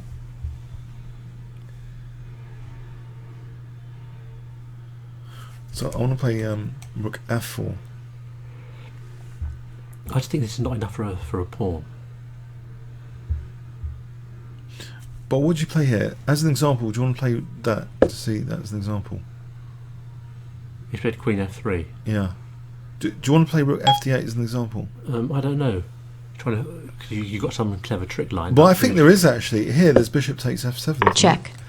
Yeah, that's what you got to watch out for. Yeah, so if it takes, we take here. And then Check. You don't undefend f7. That's winning. It's winning.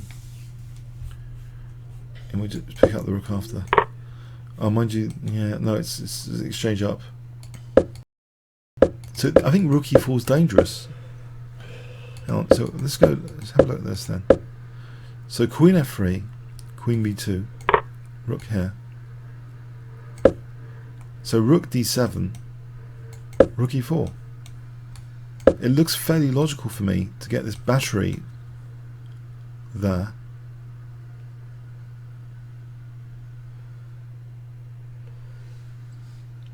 If okay, yeah.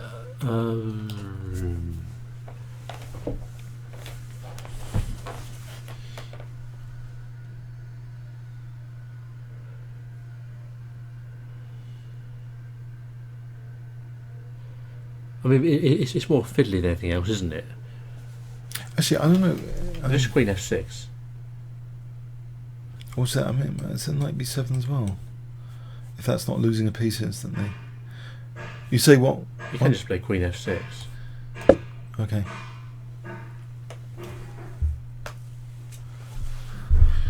Okay, so queen f6. Take care. Now we've got this check as well, if that's any good.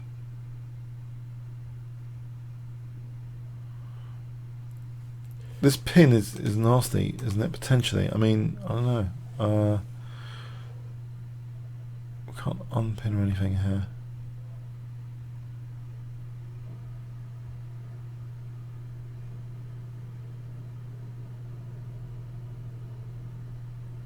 It's enough for a draw, isn't it? You can.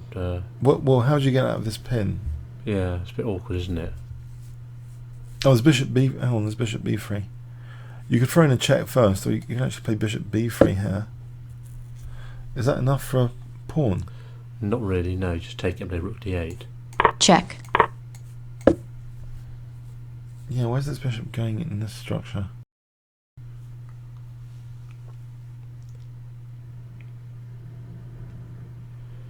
Black's got queenside pawn majority now. Yeah.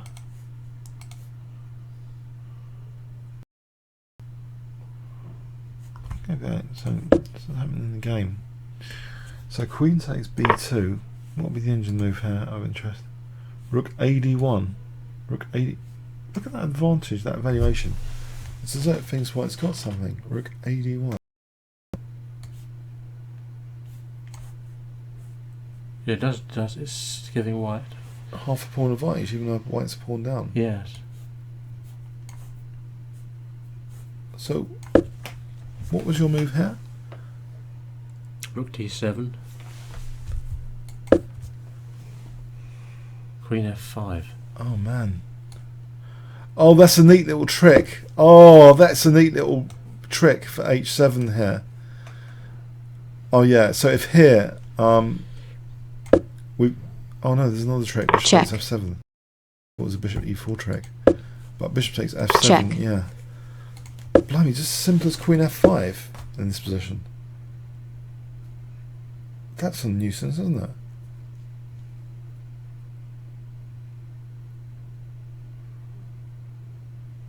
But I think there is a trick merging with bishop e4. No, again bishop f7. What is Check. this with bishop f7 in this position? Check. Here is mating. Oh, that's pretty nasty, isn't it? Mate next move is generally pretty nasty. It's mate next move, yeah. Checkmate. This queen f5 is a brilliant idea, isn't it? Queen f5.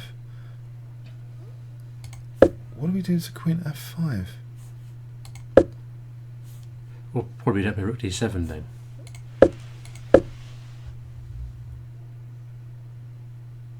So white's actually threatening f7 here because of that potentially loose rook on d8. So this is looking like A fun game again. Wow, we're back to the fun you stuff. don't look at Lena Stein, no? No, I'll put that away now. Okay, fun stuff. Back in a moment. Yeah. Yep.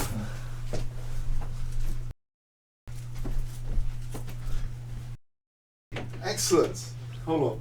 It's a very interesting play from Vichy. It's deceptive, but he does seem to have a good position, despite being potentially a pawn down.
mega exciting has happened?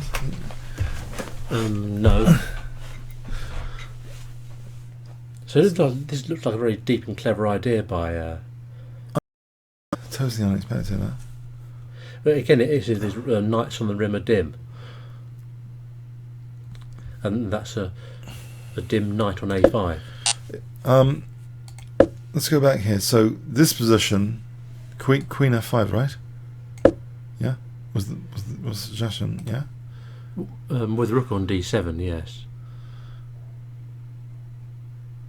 Queen F5 hitting the rook. Oh, sorry, rook here first, was it? Yeah, so rook D7, Queen F5. No, I don't like rook D7. Yeah. So, and now white's actually threatening bishop takes. Yeah. Yep. Because of that loose rook. So let's give black a move for king here. Well, black can still take it, can't he?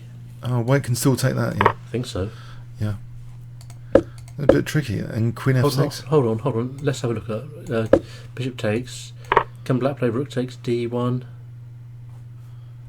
Rook takes D1. Queen takes A2.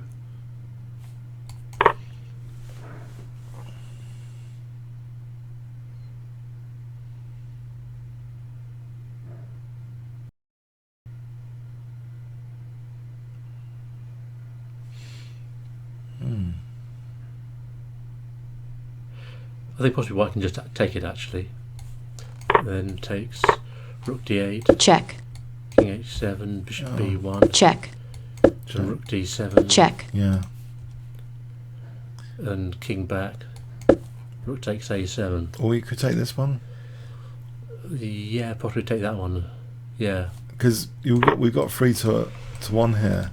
And A7 looks in trouble.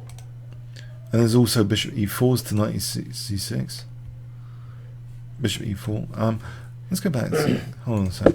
So we're saying queen takes here. Okay, so queen. Let's look at queen F6 again. Yep.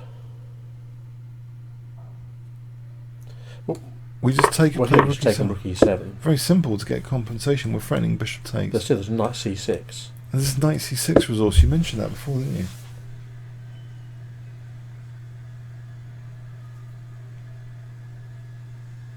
We've got bishop F7 here, haven't we? Check. No. No, we haven't. No. No, yeah, there's rook F8 offset. Okay.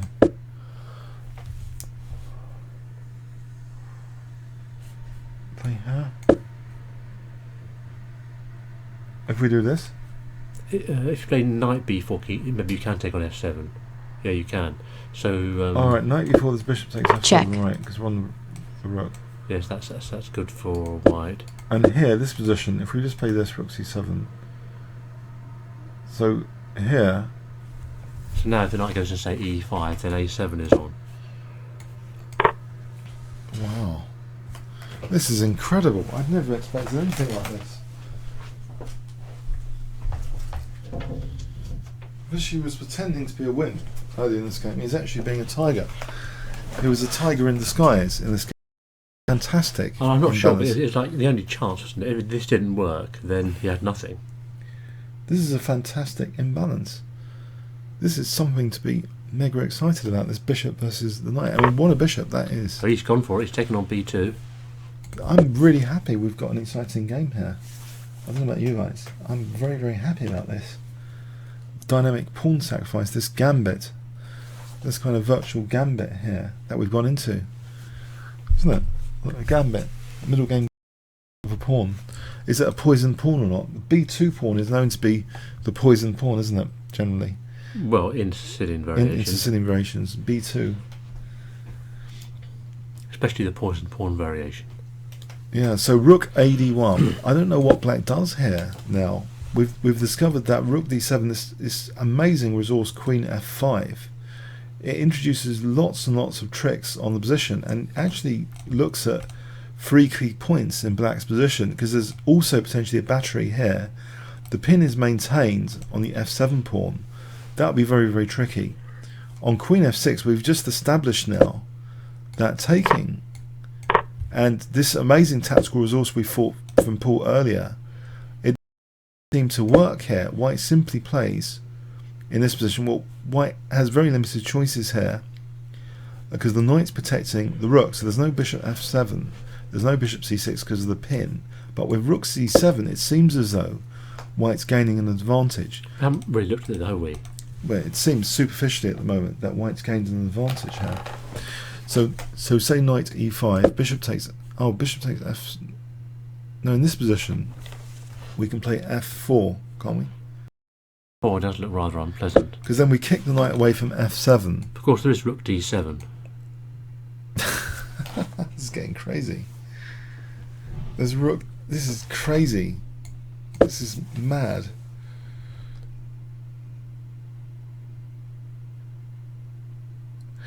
The idea, just before we look at rook d7, because if the knight had moved, then we have bishop takes f7. So we're on this. We're overloading. We're trying to overload the rooks. But Paul's just now suggested this crazy rook d7 here.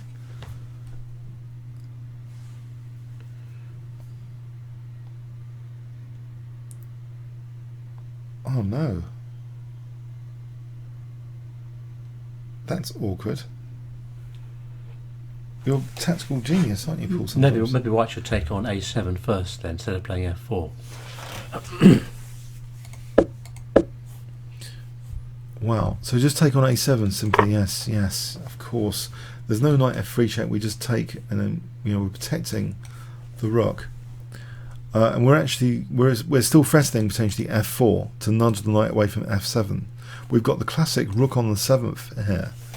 So this looks like a phenomenal position, doesn't it? The knight can't really, we've got this bishop takes f7 all the time. And we're going to be nudging the knight with f4 soon. Yes. Away from that critical f7 square. What a phenomenal gambit. I wonder if this is part of his preparation and he was pretending it wasn't, using up lots of time on the clock. Would a grandmaster do that? Use up lots of time in the clock and it's all part of preparation or something? Yeah, it's a known time. It's everything out in... You don't want to give signals to the opponent. It's not like driving on the road. You give much signals to other drivers, but in chess you don't want to give signals away. I thought it's interesting, if I mentioned it before, that after the second game, third game, he said, I prepared up to move 24, up to queen takes b6.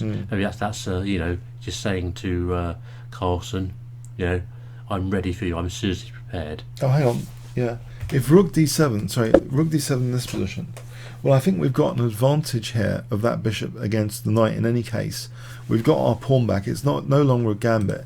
There's structural damage here, so we don't need to win anything too quickly. No, here. this is just good for white. I think maybe we just take here. Yes. Let's have a look at this. We've got this potentially dominating bishop.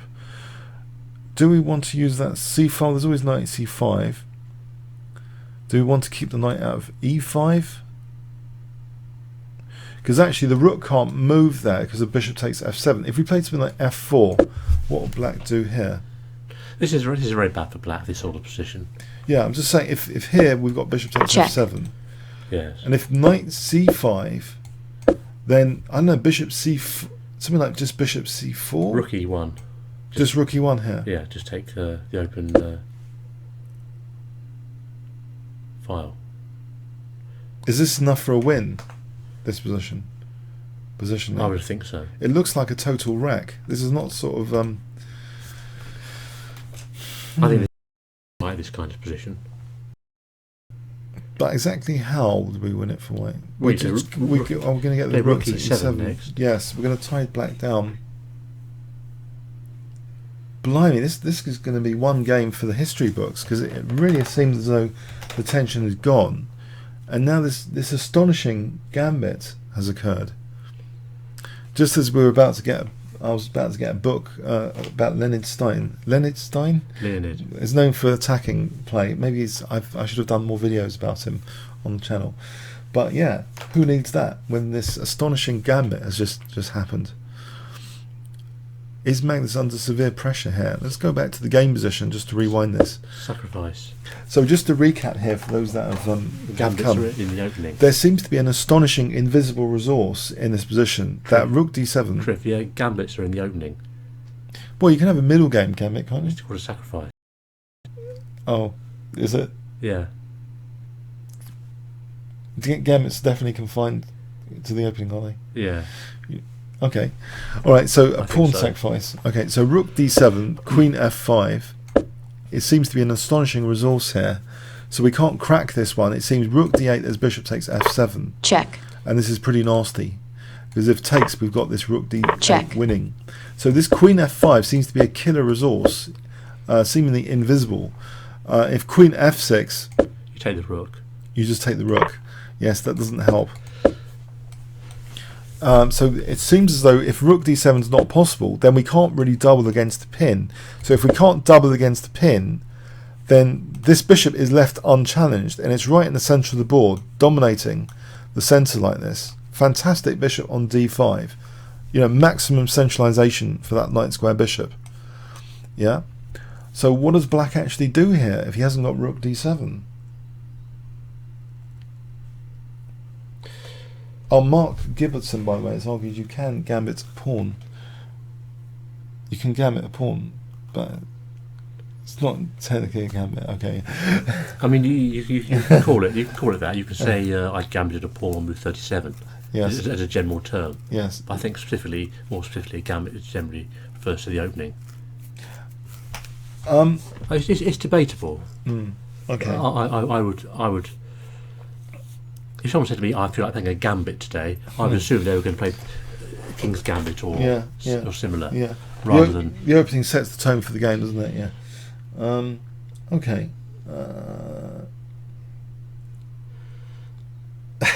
I'm not sure. There are many moves apart from rook d7 and queen f6. Rook d7 doesn't look pleasant at all. Yeah. Someone's saying about rook d6. Rook d6. Yes. There's just bishop takes. Check. Because rook takes f7. We play this check, don't we? Do we? Hang on. Let's have a look at this. Everything's on freeze if you do that. No, I think. No, I'm not sure now. Okay, let's think about this position. Yeah, keep it just rook e8 and queen e4. Yes, Check. I'm wondering about this queen e4, but isn't there rook g6? That's interesting. Okay, so rook g6. Check. Oh no, I was going to say rook d8, but f2 is on freeze. Yeah, f2 is on. No. Let's go back here. What's happened there? So someone suggested this cheeky rook d6. Very cheeky. Could be a very good move. In circumstance. Can we not play this anyway? This one? But it's not so strong now, is it? I mean, there is rook f6. Oh, there's rook f6. Yeah, there's a kind of hitting backfire on f2 f2 as well. Oh, hang on. Rook d6.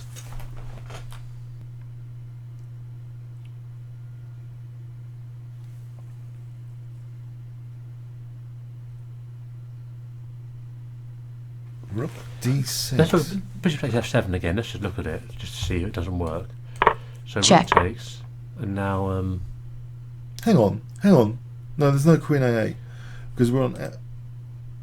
no, queen a8 is rook f8. Yeah. Well, we're on f2 anyway. After check. No. Okay, so rook e8 check. Oh yes. No. Check. Okay. No. Hold on. We can't take on f7 here, can we? I doubt it. We're a Check. knight down. I appreciate we're a knight down. Oh, this is like Tau now. Tau territory. We're threatening queen f5. Yeah, and also Possibly. if check here, we can win the queen Yeah. with check And rook e6. and Check. rook e6. Yeah.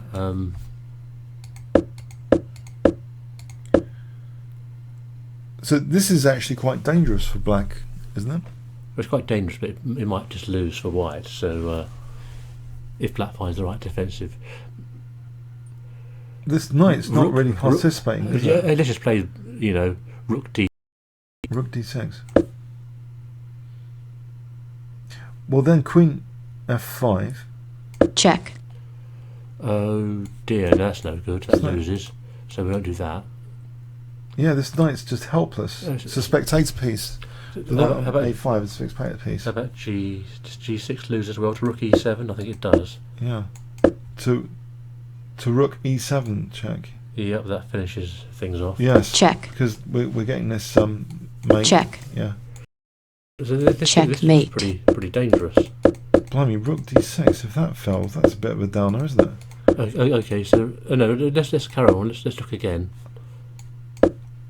Queen takes rook. Rook takes. Check. King G2. So we're threatening check and all sorts of northeast with check. I think the big threat is Queen F5. I think. Oh, Queen F5 is the major one. Sorry, Queen F5. Yeah.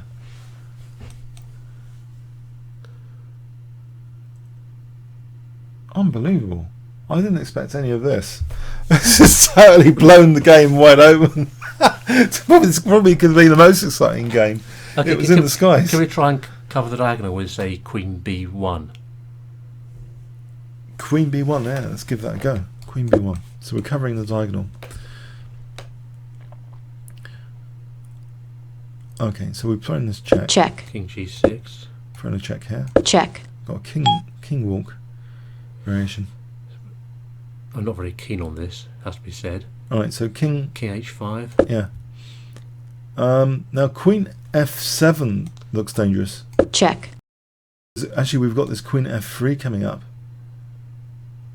Oh dear. Hang on. I mean, so let's analyse it. This is winning for white. So King here, we can H4. Check. Mate next move. F3. Checkmate. Oh yeah, or Queen. Astonishing. Unbelievable. Oh, this is unbelievable.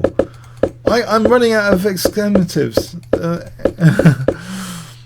I didn't this is like an exciting game in the skies. I've never seen this, not for a few weeks, I'm pretty sure. An exciting game in the skies. Exciting in the skies? Yeah, I thought it was going to be a draw. I thought it was going to be a... It does slightly remind me of...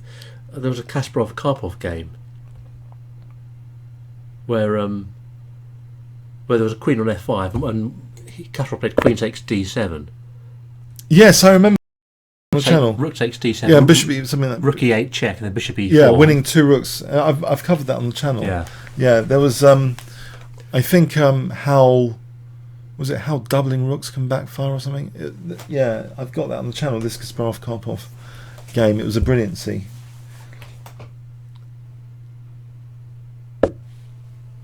He's gone back to F6. He's just accepting a bad position here, isn't he? He's looking at is he looking at the knight C6 line then?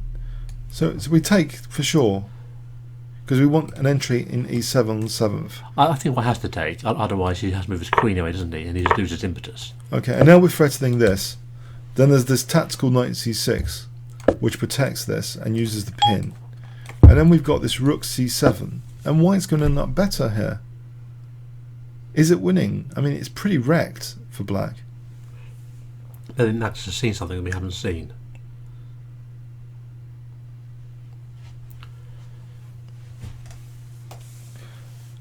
Oh, in this position, analyse King H8, please. Okay, so in this position, Julian Interplay. Has he said King... Is it King H8 here? I think then we just take the A pawn. All right, maybe he meant earlier. Okay, yeah. Let's go earlier. So in this position... Well, we've already got to Queen F6, haven't we? All right, yeah, we've already got to Queen F6. Blimey. Unbelievable. Unbelievable. I cannot believe it. I think this deserves another tea. Okay. Do you want anything? Do you want another drink? No, okay. Yeah. I think, is there, if I grab another tea, at some point, hang on, I haven't finished this one. Hold on. Can Black play Rook D? No, Black can't play Rook D6.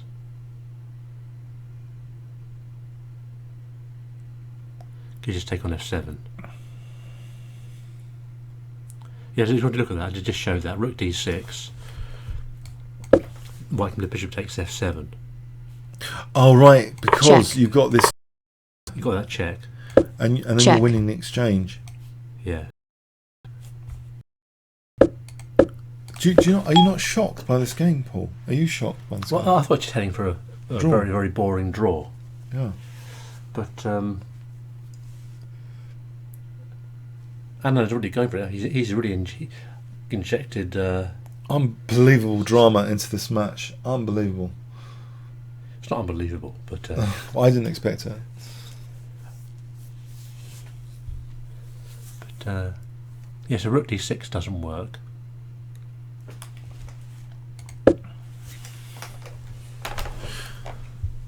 Look at this knight just being dominated by that bishop. Yeah, but at least it can actually move back into the game now if it wants because of the pin. Yeah. So we're looking at this potentially miserable position. Knight b4, there's bishop takes f7. Check. So the knight goes to e5. Did we say going to e5? Yeah, he's played rook e7. Yeah. We just take here, and it's a miserable position. So they have actually been following our moves for the last few moves. Yeah. White is now threatening f4 in this position if this arrives. f4. So what does black play here? Say king g7. Say king g7. But this is just good for white. White can just play. It's saving that extra check on the White bishop. just play f4. f4. Now we can use this pin in two ways. Can we? Let's go here. Okay, in this kind of white could even play, bishop f3. That's probably better moves, but yes, the default idea could be just bishop f3. What to establish the bishop on here? yeah, That would be a very nice supported bishop there. And if black d-file here, we can just double our rooks potentially. yeah, don't allow that. And then that would be a slaughter on f7. Takes here. This is very. This is a fantastic success. White has the superior pawn bishop against the knight. You'd think in this position, because of the f7, which is a light square focal point of coordination, this should be better for white. This kind of position is just winning for white. Fischer would just definitely win from this sort of position. He's demonstrated time and time again, hasn't he? These sort of endgames, hasn't Fischer demonstrated bishop not against knight endgames quite a few times? Yes, on an open board with pawns on both sides. I mean, let's just see the misery. I mean, say black does try and hold the b3 square of knight a5. Actually, it holds b7 as well. Actually, we've also got h5 if we wanted it. Is that tie down the rook? Yeah, and then try and bring the king in. Yeah, go over here. Actually, that was a carry-on route. We put the bishop here, a better route. In the carry-on film when they're in the desert. No, the better route is the final destination to win b6. Yeah, we stick the bishop on h5. It's out of the way, but it's rather interesting. Black's rook and king can't move. The knight can actually just harass the rook, though. No, rook b7. Oh. We're tying down that rook. This opposition to just losing. Manos has to find something. Yeah. We'd win with the king here, wouldn't we? Yeah, well, the king can come in, can't it? Well, black's died down.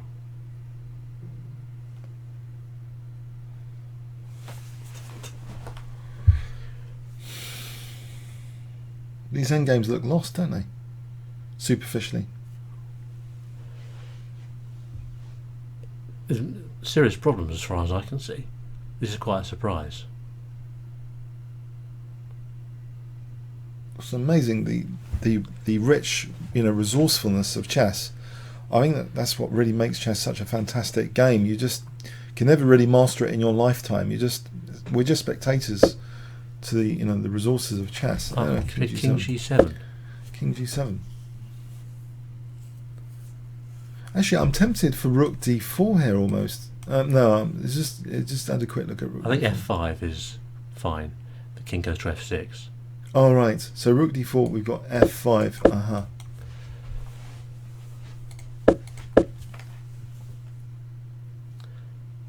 But white can just f7 is not so such a problem now. Right. In the short term, anyway. But why can't white just take on a7? Yeah.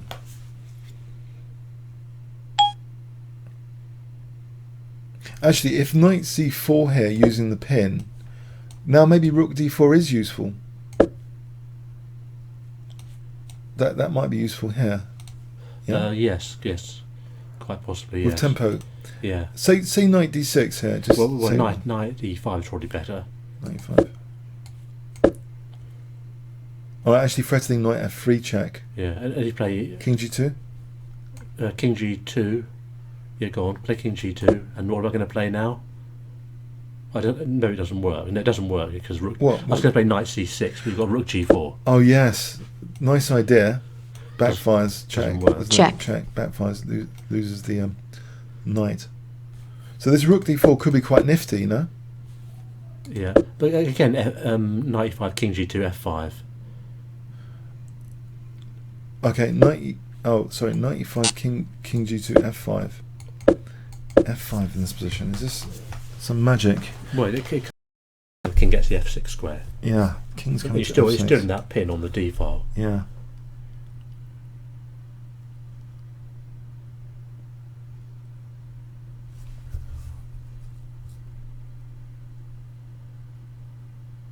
That ruins things, doesn't it? Maybe so. This isn't good enough. Right, we take there. So knight c4. That seems like a legitimate move, though. Knight Yeah, c4. seems logical. What about we just play rook c1? Is that a better rook and pawn ending? It's a lot better rook and pawn ending. So we did want to take there. Takes. We've got lots of fun possibilities here. This is horrible for black. This is awful. Yeah, I won a rook and pawn ending recently in the 30-minute with fragmented pawns to play on. They're harder to defend, the fragmented pawns, even in a rook and pawn ending. I think this one frontally has got some issues. This b6, and also like this, the rooks could easily gang up on b6. The rooks can gang up on pretty much any of black's pawns. But say one white did win that, he'd have this outside pawn. It's potentially drawable, though. They're quite tricky, aren't they? Not with weak pawns on the king side as well. Oh, that'd be too much. Not just the outside pass pawn. And two rooks are endings are different from one single rook endings. Then there's more tactics. So King g7. We take knight c4. We just play rook c1.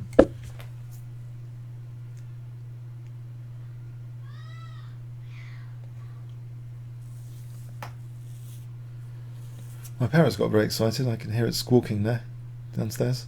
Yes. Polly.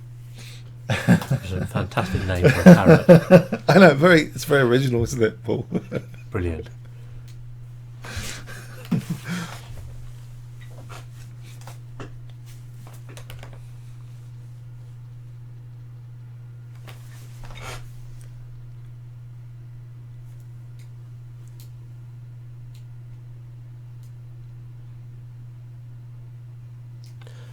Yeah, rook takes a7 is.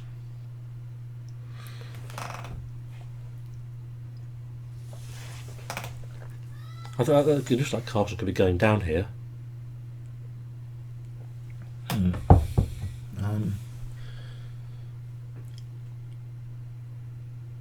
Is rook c1 necessarily the most accurate move? Let's just check this position. Rook c7 might be more accurate. I don't know. Rook c1. There's an advantage there as well. But it reckons also rook c7. Let's have a look at this. Rook c7 might be more accurate. We're talking more than a pawn advantage. So rook c7, knight e5. The nudging move. Rook d7. Just taking, we get a familiar, nice ending. Yeah. Wow. Carlsen could be going down. This would be extremely dramatic turn of events.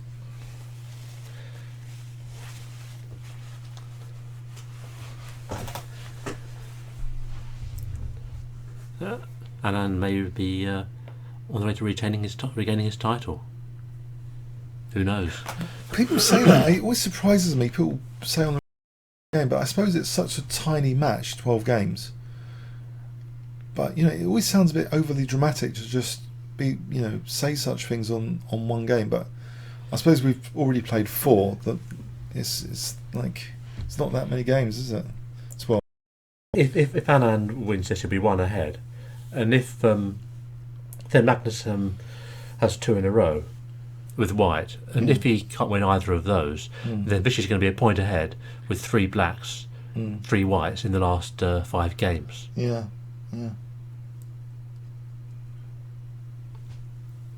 So if Magnus does lose this, he's going to need to win one of the next 2. So we're really quite bleak about Magnus's prospects at the moment here in this position. It doesn't seem as though this is ideal for the opponent's rook to be on the 7th rank, for there to be a dominating bishop on d5. If you did actually, this is an interesting thing I've been thinking about recently. If you actually did a textual description of the game to someone, it would sound absolutely terrible, wouldn't it? You would say, without actually giving them the exact position, you could describe it as a rook on the 7th, fragmented kingside pawn structure, dominating bishop on d5, offside knight. I mean, black's trump card, you could say, is the 2-to-1 pawn majority. But it's actually a pawn up at this precise moment. Actually, yes, but that's going to be removed, isn't it, shortly after rook takes but a7. of course, white has to actually waste time taking it. There's nothing else here, is there? Because there's this f5. If we try something like this, there's f5. Yes. And that's naughty. It's a double move, isn't it? Basically, it's stopping g4. It's letting the king come to f6. Bit naughty, isn't it? Was it worth doing that? Because I don't know. I suppose this position is that bad? That position. But does rook d4 help white? It doesn't, does Doesn't it? help him. It's just the loose piece. We've just created a loose piece. Knight c6 actually wins Actually, the knight exchange. c6, yeah, winning the exchange. Ouch. Loose pieces tend to fall off, as that demonstrates. Yeah. Rook d4 is no good. No, really. it's no good.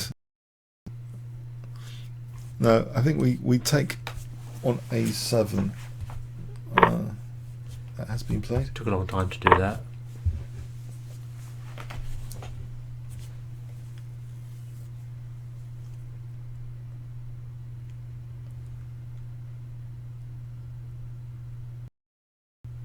So in this position, if knight we just play rook.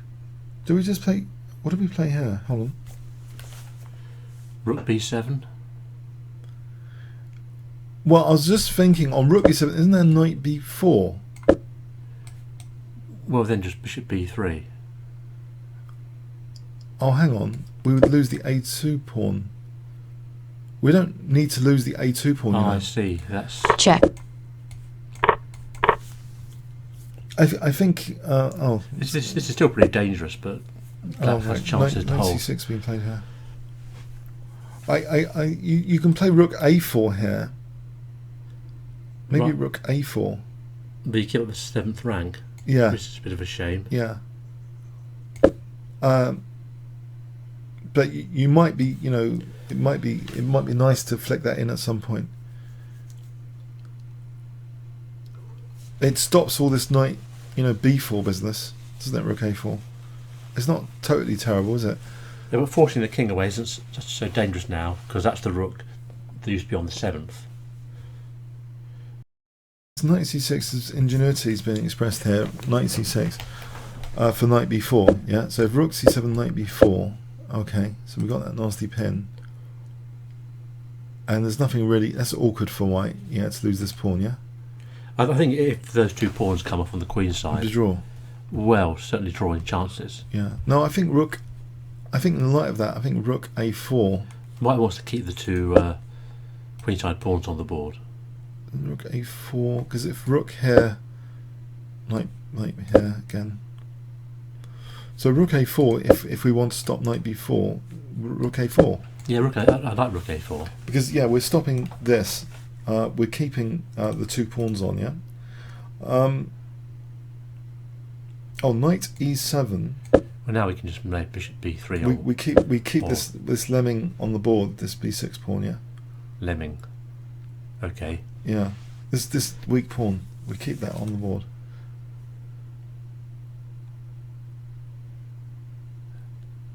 Okay, yep. So the bishop f3. This is very hard to hold. This kind of position. This should be losing. It should be, shouldn't it?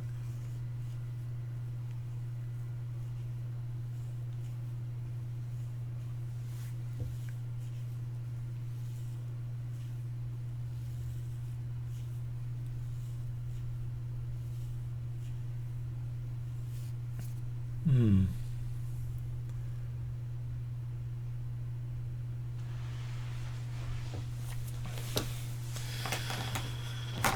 Hmm. Hmm.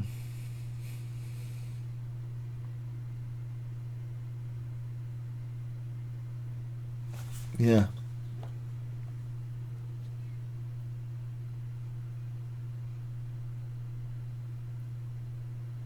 Carlton's openings are looking a bit shaky over the last few games. Yeah. And anything else? If we played anything else, there's knight b4. If I rook a3, there's knight b4. So that with that pin.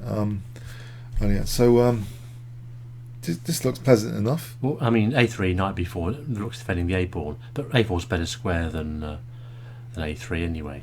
Oh, let's have a look at that. Sorry. Okay. So you're saying in this position, if we play here, yeah, knight b4. All right, we're defending the a pawn. But a4 is a better square anyway. Yeah.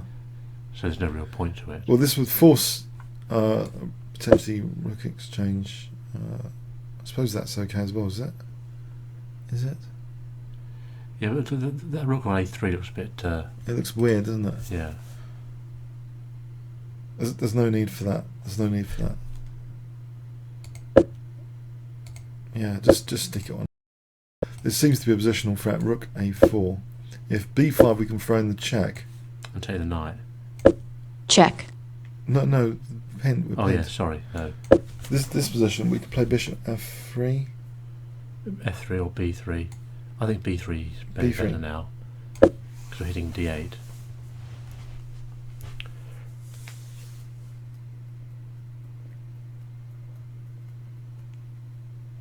I wonder about knight coming to d4 actually. Taking Check. here. We're going to have knight d4. Yeah, bishop b3. Knight d4. Just take on f7.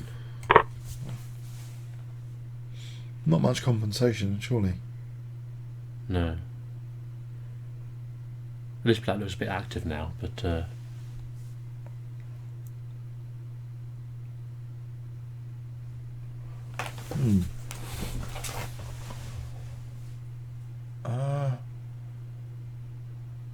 mind you, the rook hasn't got many squares here, you know. What about f5 in this position? rook g6.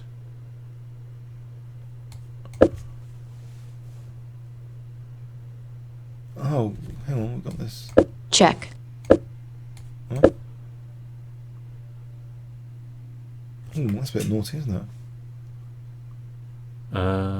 It is. Carnivorous. Very naughty. Ends up losing a piece here. Because rook f6. No, can take on it. No. Yeah. how do we get that? How do you get all these tactics? How did we get that? We don't take on f7. Well, surely we take on f7. What else are we going to do? Must be okay. Take on f7. f5. We need something better then. We can't go here because of knight f3 check. What do we do with the rook? That's unbelievable. How do you find this stuff? I don't know, it's just it's like forcing moves, isn't it? I don't It's know. amazing. White's rook's trapped. Oh, Amazing. how did we do Superb. that? That's terrible. Hang on.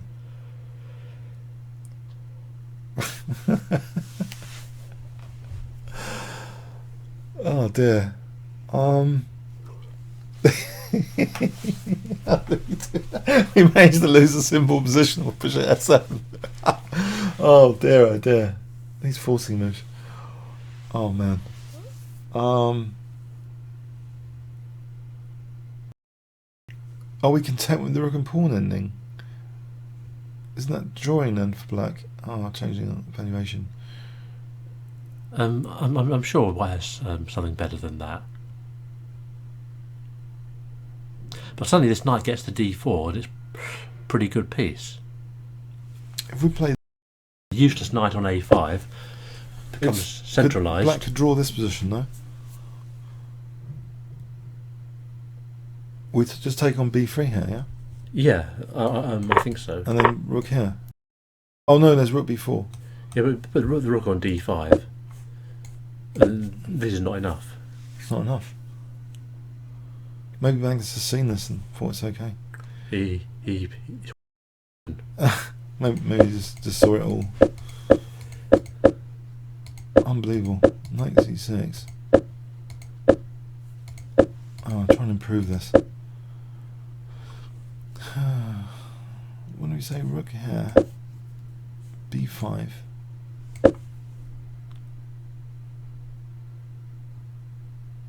How did it go? Oh. Hello? Sorry, yeah? Yeah?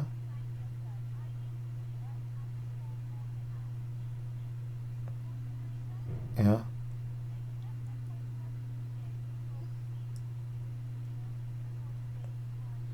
Oh, sorry, I'm a bit tied up with. Sorry about. Can you call another time? A bit tied up. Sorry about that. Thanks.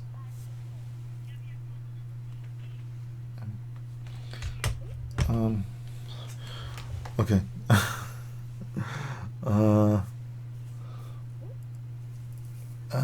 What do we say here?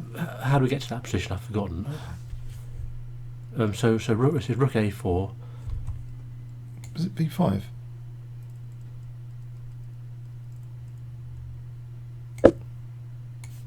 Yeah, Check. Because we cut off the king.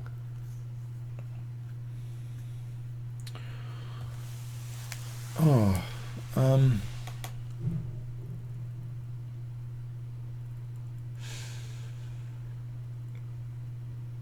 The bishop b4 check. yeah, bishop e4 looks good here. Check. King h8. Rook takes.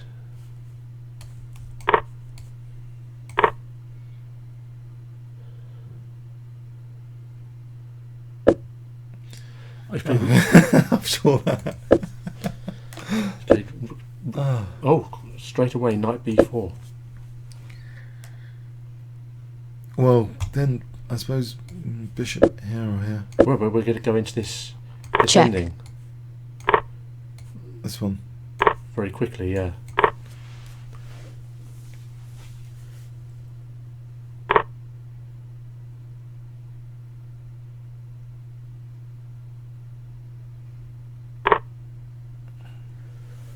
Well, this position.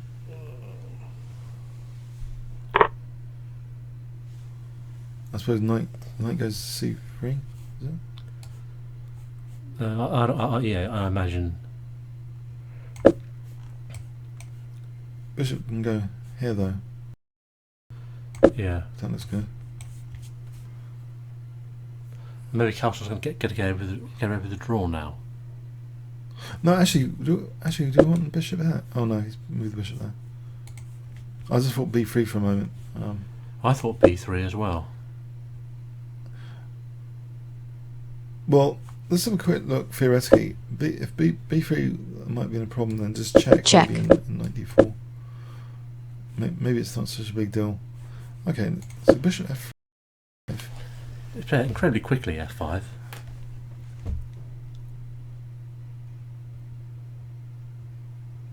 Well, that's really helped Black to get rid of his b6 liability. No, f5. Yeah, I mean Black's done well, hasn't he, to get this position? Huh? Yes.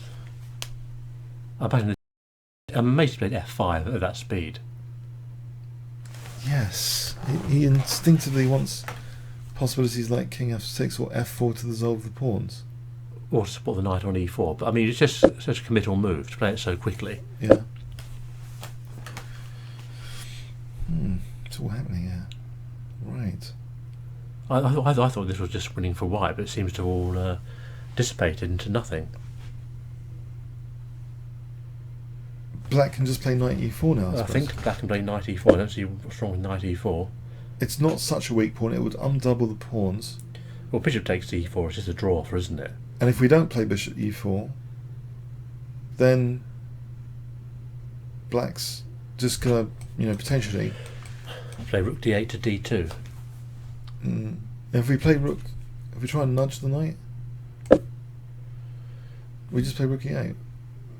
Quite possibly, but I think even if white takes on e4 and wins a pawn, that's still a draw, isn't it? No, I mean with the rook on b4. No, play knight e4, yeah? Oh, sorry, knight e4. White plays rook b4. Yeah. If that plays, rook d8. Oh, right. And you think even that's a draw? c4, this is still a theoretical draw. Theoretical draw, yeah.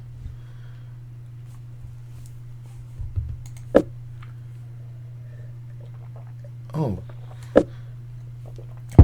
So rook d8. Oh, he wants a rook to the 7th. Oh, possibly.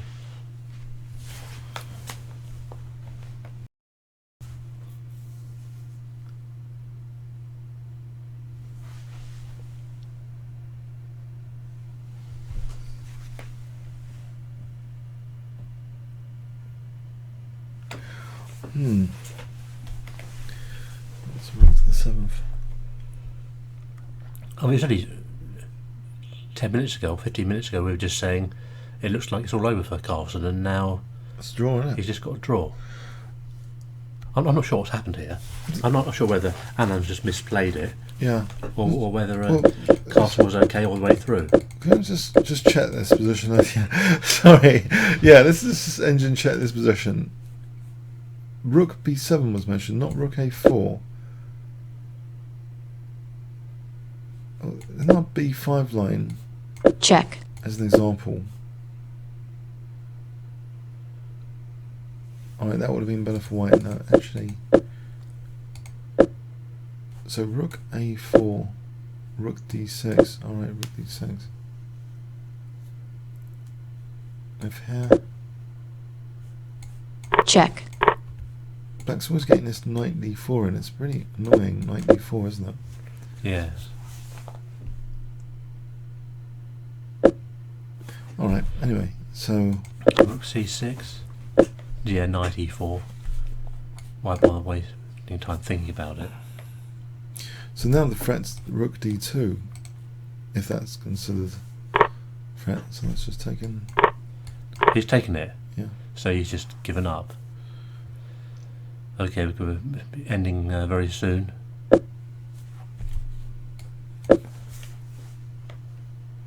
f5. Seems okay, doesn't it?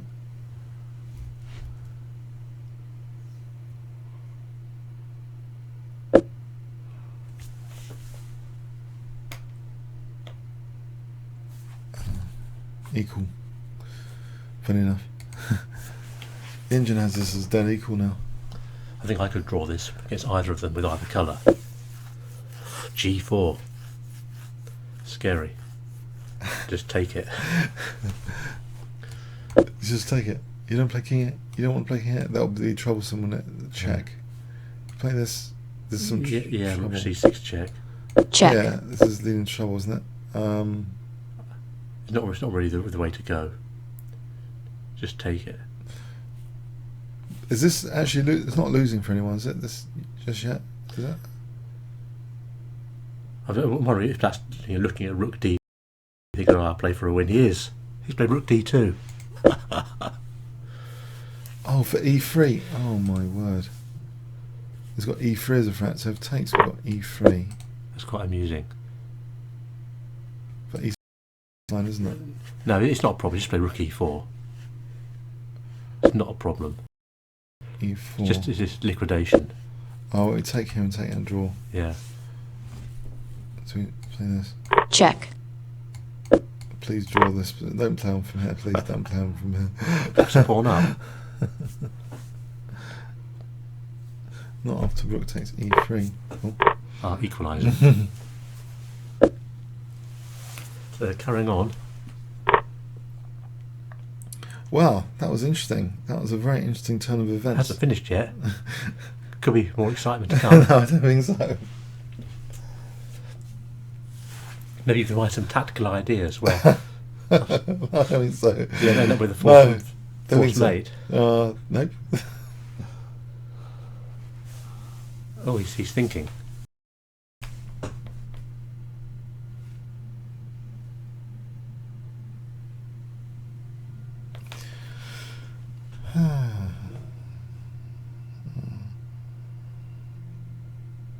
Oh, this clock stopped. Oh, the clock stops. Okay, so that was very intriguing game. Very intriguing game. I wonder if she messed that up or not. I don't know. Yeah, it needs a very detailed analysis. I think it was a very interesting pawn gambit of a pawn. Let's have a quick look at the game in a nutshell. So we believe it's been agreed as well. Check. So Queen's engine.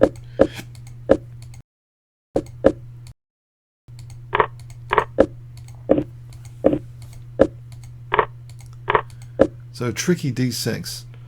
Promised to get something from this. Had some promise to it. Then we have this amazing continuation instead of this d6 move. To kind of gambit the b2 pawn. What an amazing continuation. Some really tricky stuff going on here. So Magnus voluntarily getting his pawns damaged with rook on the 7th.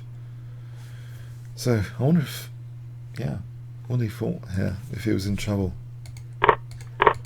or not.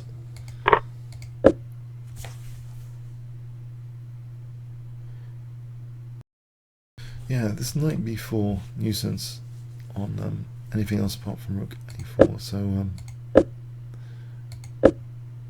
Check.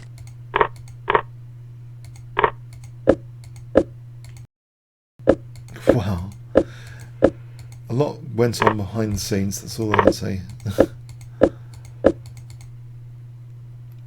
It was much more exciting than it seemed. Anyway, so yeah, I hope you enjoyed today. Yeah, that was quite enjoyable, really. As it turned The out. match is still very finely balanced, and now Magnus has 2 whites in a row. So let's Yeah. see what he can do with those 2. Yeah, what an amazing game! Intriguing enough. Really convinced there was an advantage there at some point. There was an advantage. I think it needs some detailed analysis to see how white could have avoided that simplification on the queen side. The queen side. Okay. Yeah. If you like the video, please do. Yeah. Okay. Thanks very much. So see you tomorrow. Yeah. Saturday tomorrow. Yep. Tomorrow. Same time. Same time, isn't it? Tomorrow, Yes, I think so. Okay. Okay. Comments or questions on YouTube? Thanks very much.